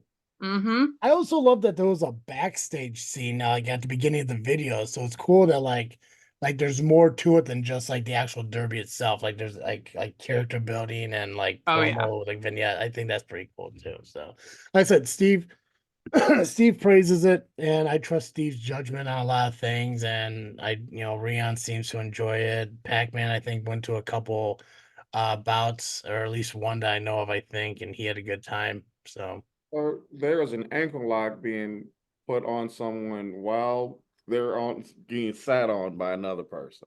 That is Yeah. Lucille. That is who I fought later on in the night. So she really got it handed to her. Yeah, that's Marth Vader and Grumpy Bear taking Lucille Brawl to task. I'm sorry, would you Marth Vader? Arth. Hmm. Yeah. Marth with an M? Yep. Oh, you know With what? an M. While we're doing this segment, I have to issue an apology. Give me 1 second here. Let me Oh, an boy. apology. I accept it. Thank you. Don't mind me. Okay. So apparently on commentary, I called Thwomp Stomper Thomper Stomper. So Swamp. No. Yeah. Go. So- go. Thwomp Stomper, I apologize profoundly. Unprofessional indeed. I will endeavor to do better. Thank As you for should. getting attention. As I should. Well, You know, Thwomp Stomper is my third derby wife. I made a mistake. When you're volunteering, there's a lot of things going on. So I got a little caught up in the moment. So that's on me. That's on me. I paid for it later in the night, but yeah, I apologize. Fair enough. The after party at Rabid Brewing, there were a lot of people there. And there Yes, were fans that Are, came. are you airing your grievance at me right now? Absolutely not. Okay, fair enough. It was amazing if You told me you were going to air your grievances at me today, so amazing. I wouldn't. There were a lot of things I wanted to do tonight, and yeah, so I'm not going to do many of them. I hope Okay. you do them all. That's why I'm still here. I do want to talk about how many fans, actual fans, made it to Rabid Brewing. I thought that was great. That place, Yeah. you couldn't walk in. There were so many people. yeah, I left after 20 minutes. That was the longest 20 minutes of my life. Yeah. It was. That was a long 20 There minutes. was a lot of stuff happening that day. There It's were because Steve was babysitting. there were some voodoo curses put on me. It was Yeah. I parked Hazel next to him and handed him my purse and went to get I pizza. we had a lot of knockout belongings that we were in charge of. You know, To there be were fair, doesn't this make you feel comfortable that we trust you? it does. It really puts the vol in the volunteering. But you know, there was a lot going on at that after party. Love was in the air. There was a lot of things that were going on at that brewery, and you got to love Tobias. You know, I'm really happy that he is a sponsor because I really like him, and I really appreciate how much he loves the knockouts and how much he respects it and appreciates what it means to be a sponsorship or a sponsor. Well, yeah, he better. His wife is Mommy Fearest. I understand this and I appreciate that as well. But what I like about it is he is so happy to be there. And when I talk about him on commentary and I announce him and I called him the what did I call him? The pirate magician. He was so happy and so excited, and the fans got into it. It was really a cool moment. And that dude deserves those moments because you know he really loves the knockouts. He loves that building, he loves the relationship, and I really appreciate him. Absolutely, as do we all. It's come to the point of the show where I need Rion to go get that prop. Okay. On social media, you're betrothed, Miss Rachel. I don't have a betrothed. Okay, I'm sorry. I'm not even going to say better half because I'm not even sure that's true. My boyfriend? Yes, him Might be frozen. We'll see what happens. was trying to poison the minds of the masses by saying something that is absolute dog shit is good. So I am going to play a new game called Taste It, Rion. So this is the debut of the Sunday. So what Rion is going to be, I want to show the people. Is it real? My What the apologies. did I stick around for? What? What is this? I mean, Andrew eats some weird shit, but what is this?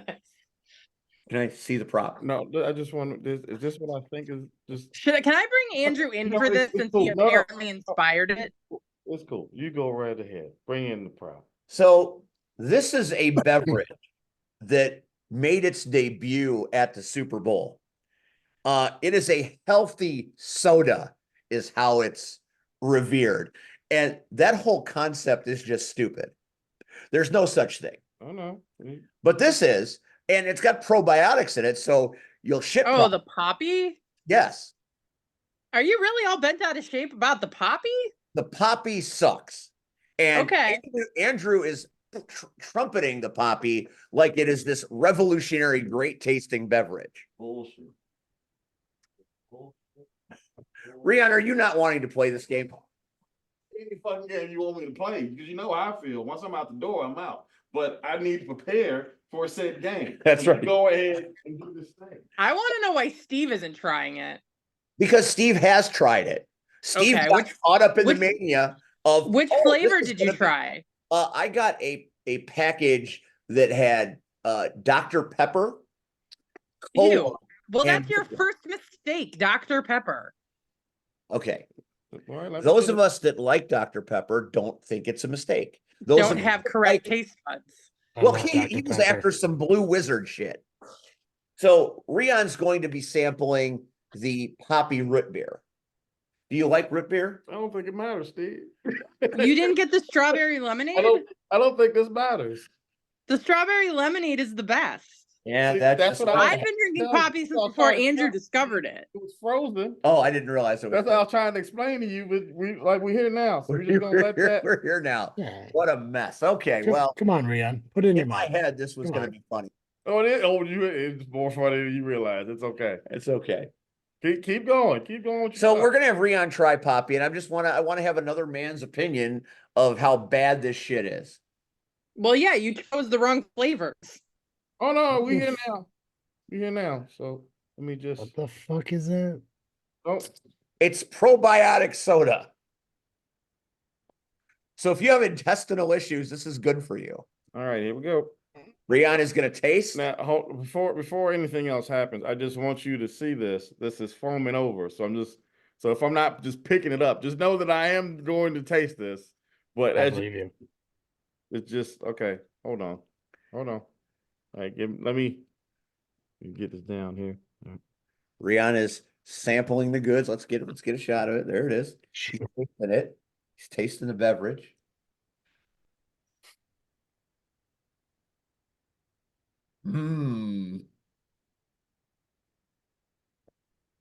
Oh, so I see where we're going with this. He's gonna drink it for good because No. See, it went down. I could actually okay, do now it. you can Yeah, actually see, do it. now I can actually do it. That's what I was waiting for. I That's got why I you. was like, Okay. hold on a second. Let me figure out how frozen this actually is. Because if you're gonna make me do something, I'm gonna go ahead and do it. Because the internet don't lie, as we've learned. You know, don't lie. So, all right, here we go. Do this thing. I didn't know Rihanna's gonna drink the root beer poppy live on the Power Hour. That's where we're at, folks. We are not endorsing this beverage. This is where we all are at. I know. I'm glad we blew through Mr. Bill for this. This is awesome. Well, Yeah. I blew. I'm glad you cut off. There roller are those of derby. us that feel the same way, Travis. So We'll see what fuck off with that. We'll see what Go happens. ahead. Just know that we're all in this together right now. All right, here we go. I'm excited because I think you're gonna like it.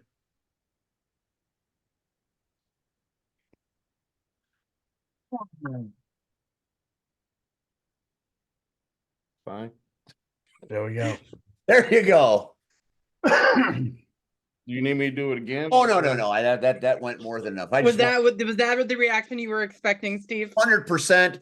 I actually, for me, the payoff is now I don't have to drink it. And Well, next time, come I- correct and get the strawberry lemonade. I Don't do get have. the Dr. Pepper and the root beer. Let me guess, did you get cream soda too? There was only a Soda's 3-pack. good.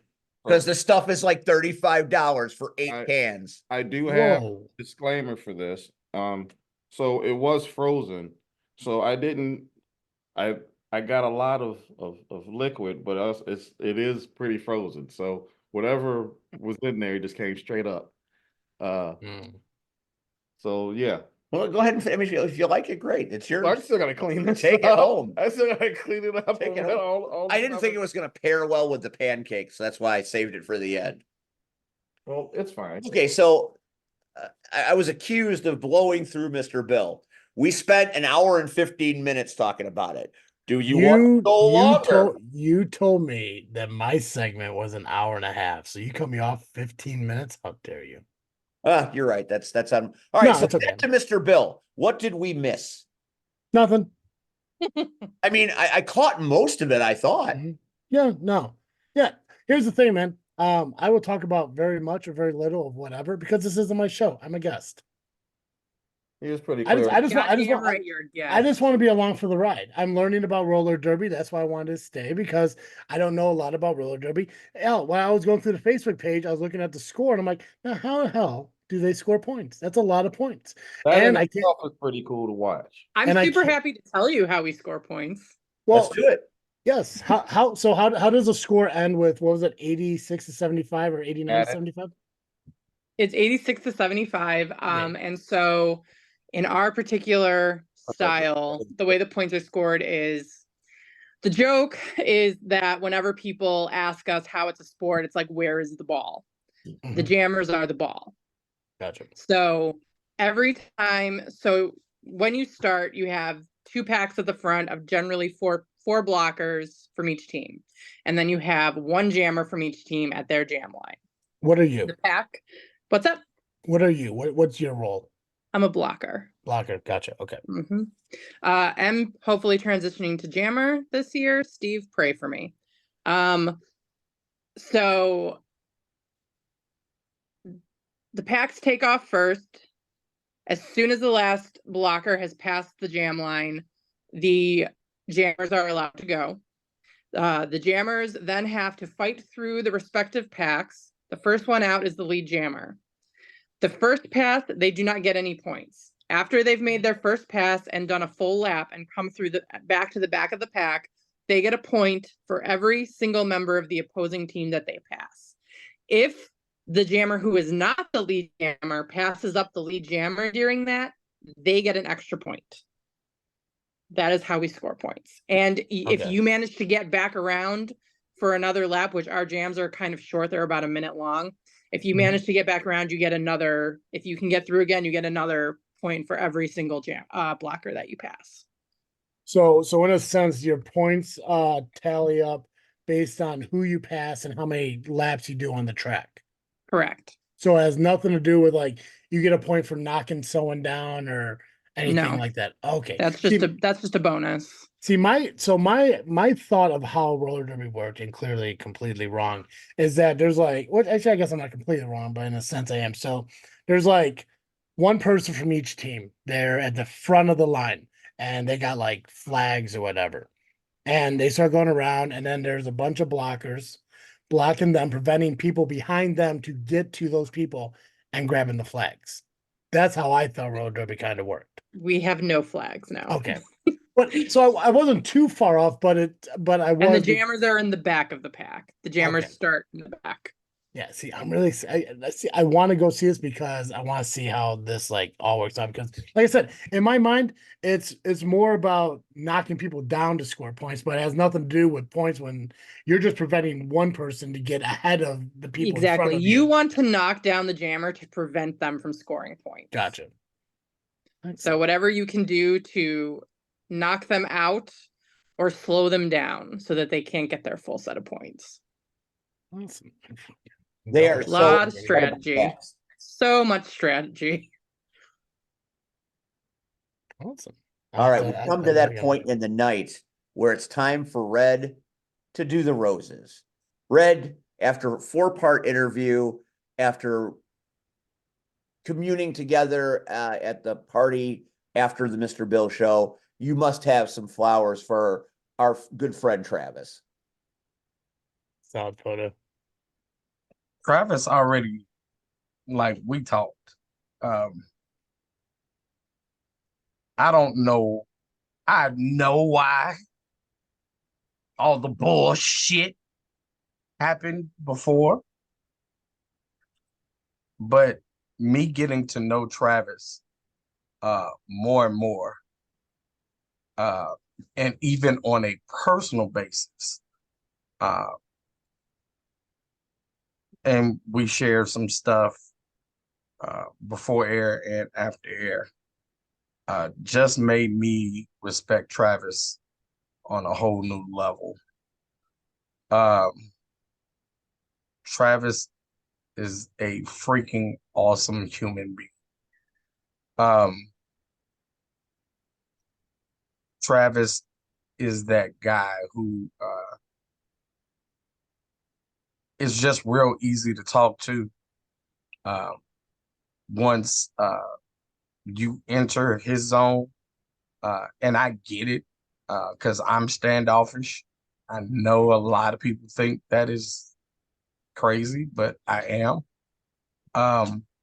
But like to talk to you and hang out, dude, it's a blast. And again, I'm honored that you even, I mean, I know we talked about it, again, oh, okay, we're gonna do the interview, and yeah, and then it turns out, SpongeBob pops on the screen 4 hours later.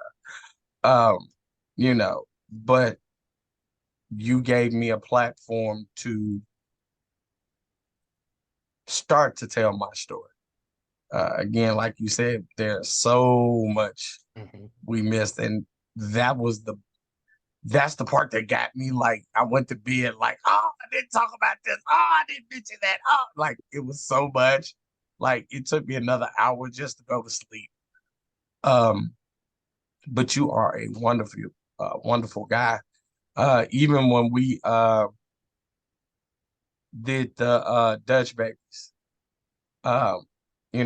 me, you, and Turtle kind of sat at the other end, and we just kind of all three had our own little conversation while everybody else was talking, and made me, like, what is Steve's problem? Like, this dude is pretty good. This dude is pretty cool. So to now know, and hence why I asked for all the bullshit to be ended in December. We got enough negative shit in the world. We really do. Uh, and you are one of the good guys. Uh, Steve, when he ain't stirring the pot, is a great guy. Uh, you know, Rion knows I love him, and Rachel, Pax know I love both of them also. So there's no reason why all of us just can't get along. But you, my friend, and I can call you my friend, and I can call you my brother if you understand that reference. Um, I'm not Pac-Man's uncle. I'm not starting that shit though. I'll tell you that right now. no, but if you look Straight down, uncle. if you look at your neck, then you'll understand what I'm talking Yep. about. Um, you know, just makes me respect and love you more and more every time we get to hang out. So uh, keep, I will say this, keep being that light that you are, because I see it if nobody else sees it. Just like I said, our before and after conversations kind of opened my eyes to a lot of things as far as who Travis really is. So, and there's you talk about me being an onion. I think you yourself are an onion, sir. And when people peel back those layers, they'll find out what kind of a great guy you really are. So, love you, bro. I need you to write my dating profile, man, because that was fucking sweet. I'll tell you that much right now. You know, it's weird because when I sit here and I listen to the Power Hour, I hear you do this for people, man, but to actually be in the seat while it's happening, it just hits differently. And I love the way you articulate words, by the way. That thank you for saying that. It's weird because I don't feel that sometimes, and I think that's my own judgment on myself. Like, you know, I think I have to be a better person at times, but it's like you said, like this shows me that, you know, there's always an opportunity to be better. And, you know, so I do appreciate that. And yes, I am glad that me and Steve worked everything out and we get along better on, you know, multiple levels and, you know, Freaknet Studios. And I think actually because of that and because of you, I think that's why Fourth Mother Box is now part of Freaknet Studios too. So all this, you know, anger and frustration and everything could hopefully come to us, you know, an end, and we can all work together to help grow and build each other and promote each other. And who knows, maybe turn into something where we don't have to go through our, you know, day jobs. It just could be something more. I mean, that's always the dream, but I'm just glad to be, like I said, I'm glad to be on this show. I'm glad to be part of the Power Hour as a guest, but also to be a partner of the Power Hour in something that I created and to be around you guys, you know, Rachel, Rion, Steve, you know, you yourself, C Red, and I guess Pax too on more than one thing. So that's really awesome. And thank you for the kind words. You know, like I said, I don't think I see it as often as people say that I truly am, but it's cool to hear it from time to time. Well, we love everything about being part of Freaknet Studios. Glad to have the Fourth Mother Box part of the fray. Like those guys, love the way they speak as well.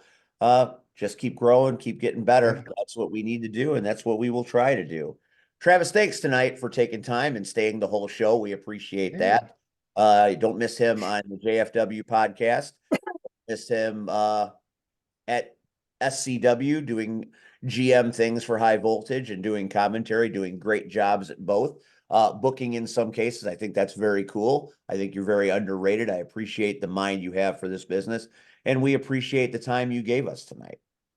Yeah, dude, I was glad to be a part of it. You know, like I said, I mean, I I like talking to you guys. I don't like talking to a lot of people. When I do commentary, we're up on the stage at CSW for or SCW for a reason. I don't like crowds. I don't be like around a lot of people. There's a few select people I enjoy talking to.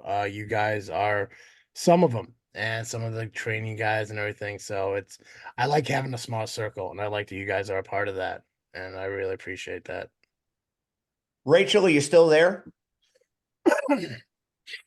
I sure am. I've been multitasking. Tell the kids what we've got cooking next week on this show. Well, first, I just want to say that it was nice to have this interview with Travis.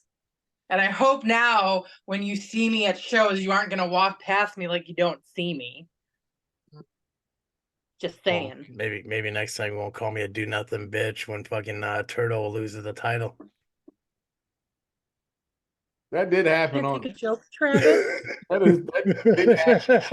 100% happened on here. Did I At wait, least what you did know I he watches. At least you know he watches the product. what did I watch? Okay, what to did I be watch? fair, is that any worse than the things I say about Steve? Oh no, but at that's- least you know. At least you know that the person that runs the Freaknet Studios. At least you know he watches the product. That's a compliment. That's Yeah, a compliment in Yeah. thing. when did I Me walk calling by? you a do nothing bitch was a compliment. When Hey, did I hey, walk by I've you been at a called show? much worse. I'll be okay. You know. When did I walk by you at a show? Dude, you usually were walking past me at RPW all the time. I'd be like, you'd say hello to everyone on either side of me, and then you keep walking. I'd be like, hello, Travis, and then you'd turn around and be like, oh hey. You go to Rocket Pro? Not in a while. That's on me. I do apologize. To be honest with you, when I go to wrestling shows as a fan, I really like. I'm like a Japanese fan. I just kind of like observe. But that's on me, and I do apologize. I'll make sure that I will loudly announce my hellos to you going forward. It will be like very awkward and weird going forward now, just so you know. Good, and then maybe I'll retract calling you a do nothing bitch. I mean, it's out there in the world now. I can't change that. I mean, that's Then true. don't lie. To be fair, I do stand on I said what I said. However, I'm really excited to go to roller derby now because I'm just gonna be screaming all of your nicknames and stuff like just Yeah. randomly. I'm just Go for gonna it. like mix them up too. Like go Go for it. Russian Jack. What? My one fan, thank you, Travis. Yeah. Get him, Cactus Blue. Yeah, it's like, shit like that. It'll be awesome. Yep.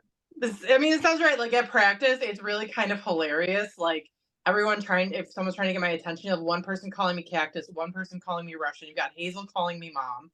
So it's just a constant whirlwind.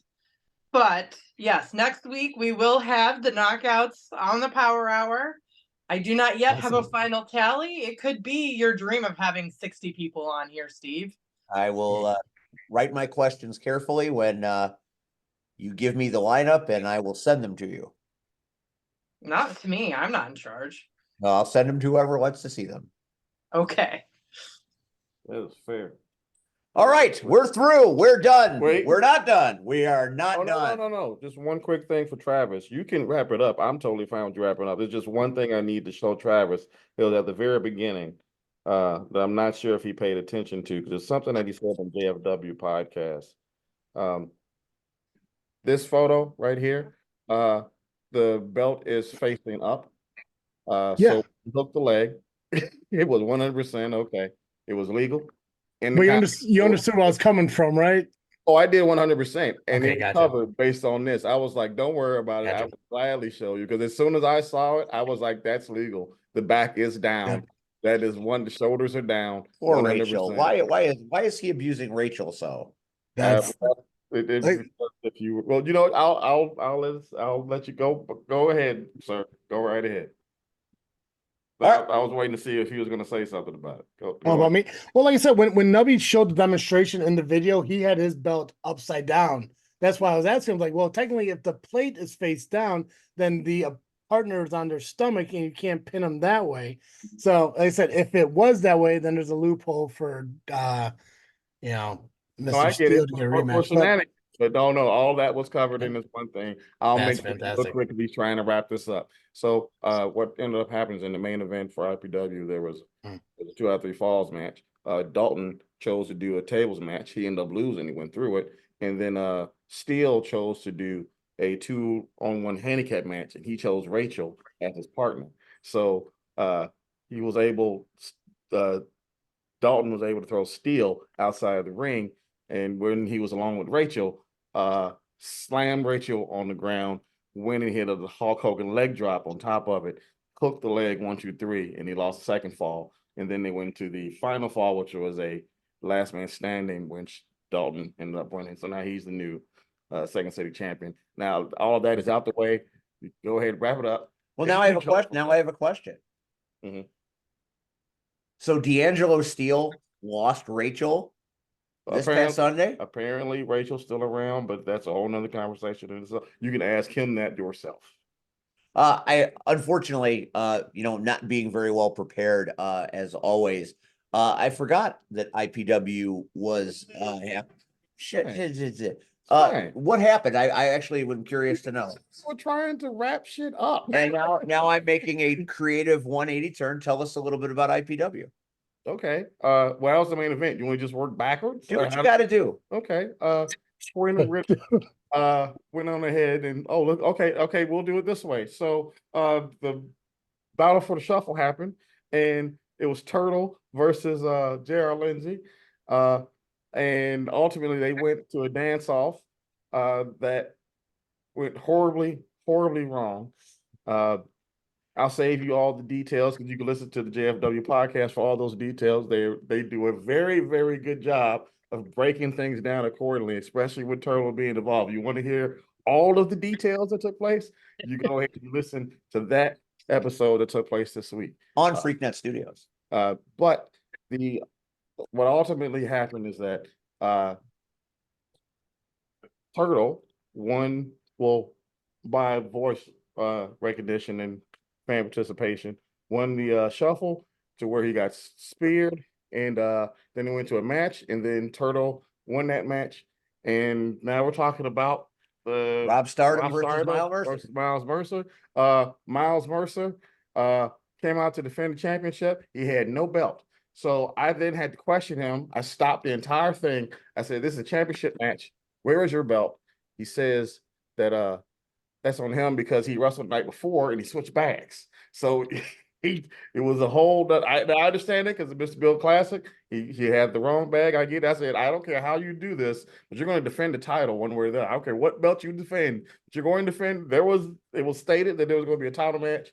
So that's what's going to happen. And he came out with some belt. I think it was Disco Ray's. I don't know what it was. Did he defend the Genesis Championship? No, he defended a belt, like an actual belt with loopholes that you could put. Like he defended a belt. Of course he did. And he defended it successfully against Rob Stardom. I'll wait to see what. At least then the man could put his pants on at the end of the night. Well, he did after the fact because he went on ahead and he took the very belt that was defended, handed it to Disco Ray, and then he put it back on for himself so he could referee a match. And speaking of refereeing matches, you have this match that took place between Damon Gray and Corey McHenry. Now, I realize that he's not in the shot because you see Jay Thunder there, but Jay Thunder was the ref because of what took place at the last show, ultimately, where the medallion tournament happened, and he couldn't advance because of Damon Gray. And he did everything in his power to make Damon Gray ultimately play fair. Damon Gray didn't want to do that, tried to get disqualified. Thunder didn't let it happen, and he walked out. And then McHenry went and charged after him, no contest. And I guess we'll just wait to see what happens with that. Oh, okay. We're going with Kid Latin now. I just love these rapid fire bullshit ass things. I just love this. All right. So the Kid Lat came and answered the challenge of the Workhorses because they felt that they were being disrespected, especially since they won the Captain's Fall, and they felt like they should have more respect in what they do. Kid Lat came and answered the challenge. He handled himself very well, but then he got destroyed by Rocky Riviera. Simply put, Wade Evans ended up beating Kid Lat. And then right after that, Rocky Riviera started beating him up again, and it was rapid fire to the rapid fire over to the Four Corners match or Four Corner Scrambles match. The participants that ended up being in this match was a debuting Kenny Nye. Any relation to Johnny Nye? Nope. However you want to, if you want to continue with that joke, we can, but nope. Just asking. All right, that's fair. Wasn't there, so just asking. That's fine. A motivation Mike, DP3, who is now 216, so he's able to be involved in this match, and Muncie James. Nick Diamond ended up retaining the championship by kicking Muggsy in the face and then tagging all four corners. All right, I got my breath back. Oh, and then this match happened right before the main event. This was Quinn Whittick's open challenge. He said, "All right," he's like, "We've been through this already. Just bring somebody out. Doesn't matter who it is." And Chris Van Colt came out and challenged him, and he actually won. He beat Quinn Whittick. And then shortly thereafter, he acknowledged that that was his brother. So now there was a continuity of sorts to where everyone understands like who this person is or who he will become later on. Prior to that, he was just a referee, but now he is out there in the world as Chris Van Colt.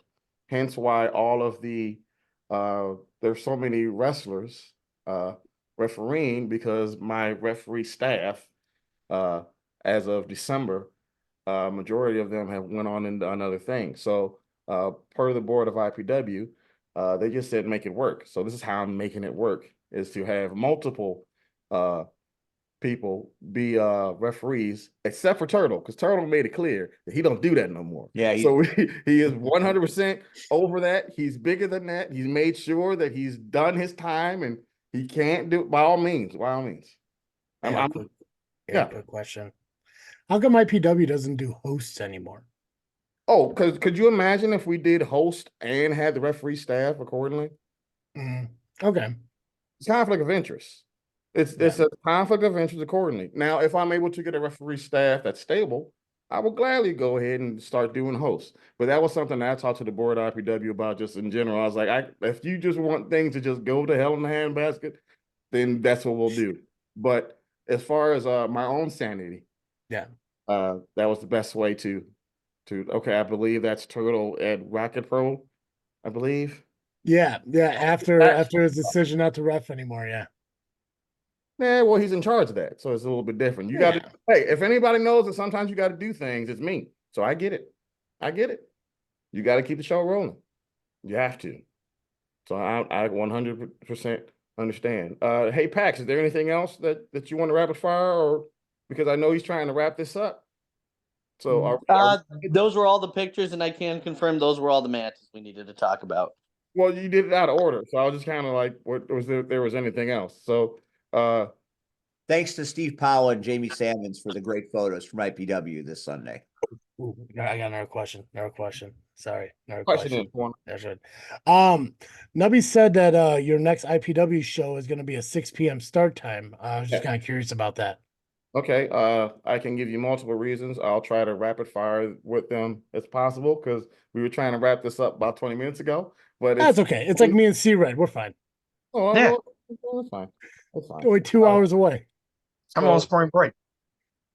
I still got to go to work, but that's a whole nother thing in itself. Gotcha.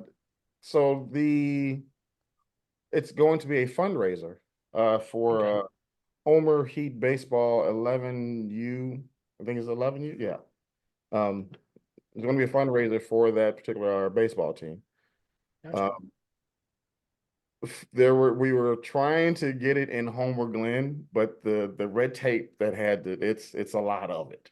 Maybe next year. But it was daunting just in that short amount of time. Also, I found out that a lot of people that were going to be involved will be at C2E2. So I won't. well, I'm just saying it's going to be you show up when you feel like it. It's you figure it out. At least the people that I know that were that I spoke to will be either at C2E2 itself or in the surrounding area, because that's the same weekend. Gotcha. So to make it easier for everyone else involved, including the Homer Heat baseball team and the coaches and the family involved, it's a later start. Just to make it easier for everyone accordingly. So doors are at 5, showtime is at 6. Yes. As opposed to doors at 1, showtime at 2. Yes. That's literally the only reason, because everyone like realized, wait, what's happening? Oh, what do we have to do? And It Yeah. was either that or cancel. And I personally didn't want to cancel this fundraiser that they came to me to have. Mhm. Like this is how we're handling it. Yeah, cool. Yeah, I remember him saying it, and I was when he said, 6 p.m. start time, I was like, you're fucking wrong, bro. But No, um, normally he would be, but this is one of yeah, those rare times where yeah, it's going to start at 6. yeah, and I We think that's might get on cool. schedule after the fact, but it's like this is one of those rare occasions where it's a later start because majority of the people that are involved will be coming in later anyway. Mhm. And as Yeah. much as people like to hear me talk, I don't think I can handle 2 hours. I am not a C red. Like I don't have those types of stories. I don't think I'm that interested.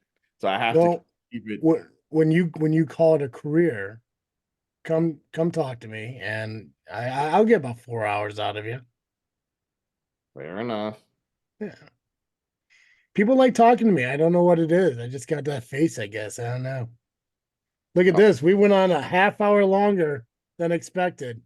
Oh So, yeah, I was trying to go. yeah, I we're mean, fine. hey, It's I was okay. wondering. But before we say anything else, is that everything, Pack? That is everything good?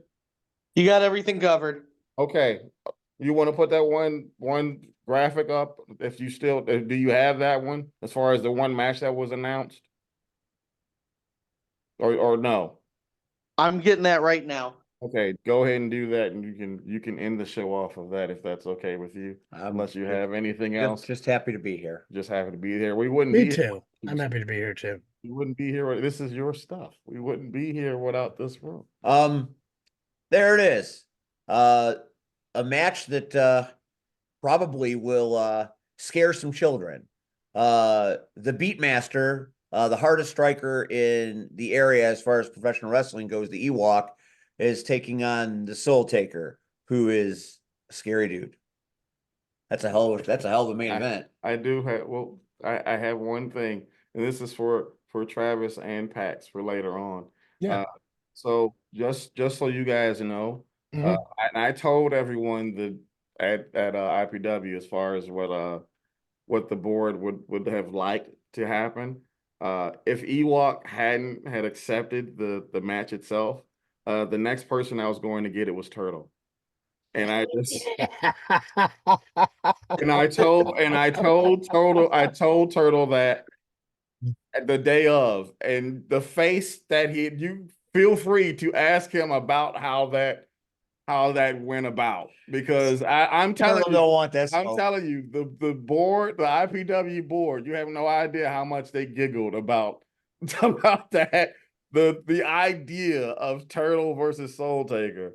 And I had to step in. I legit had to step in and said, no, we should probably think of something else. That You would can't. have been fantastic though. That just know that was on that was the second. That was the second. But like, I'm just letting you know that was on said table. Ewok accepted first, but that was definitely on the table. Oh, Feel free to talk about that. I'm gonna have to bring it up to him, yeah, because that's pretty awesome. Gonna force Turtle to change religions, I think. Hey, he said he wanted to make this year all about wrestling. I mean, take on all challengers. He wants to make it about wrestling until he wants to make it about wrestling. IPW heard him. Mhm. I want you to know IPW heard what the man said, and they were like, all right. Mhm. Oh man, I'm giggling now thinking about God, I mean, there's always time to make it a triple threat. Yes, it is. No, Right? unfortunately, he won't be there. He won't be there. Oh, yeah, that's right. He said he has his bowling. Yeah. Yes. Yeah. Well, there's other dates. We'll see Saved. what happens. Oh, yeah. Saved by the 7-10 split. We'll see what happens. See what happens. All right. Thank you, Travis, for being a great guest tonight. We Yeah, man. appreciate you. Thanks to the Urban Sensation C Red. Thanks to the Real Deal Rion Skills. Thanks to Pac-Man, and thanks to our favorite knockout, Rachel. We will be back next Tuesday night. It will be knockouts night. No wrestling, no shenanigans. We are all roller derby next Tuesday night, and hopefully we have a nice panel of knockouts, because they're really interesting, folks. Should be great. On behalf of all of us, thank you for watching. We will see you next time, and be nice to each other and don't drink poppy.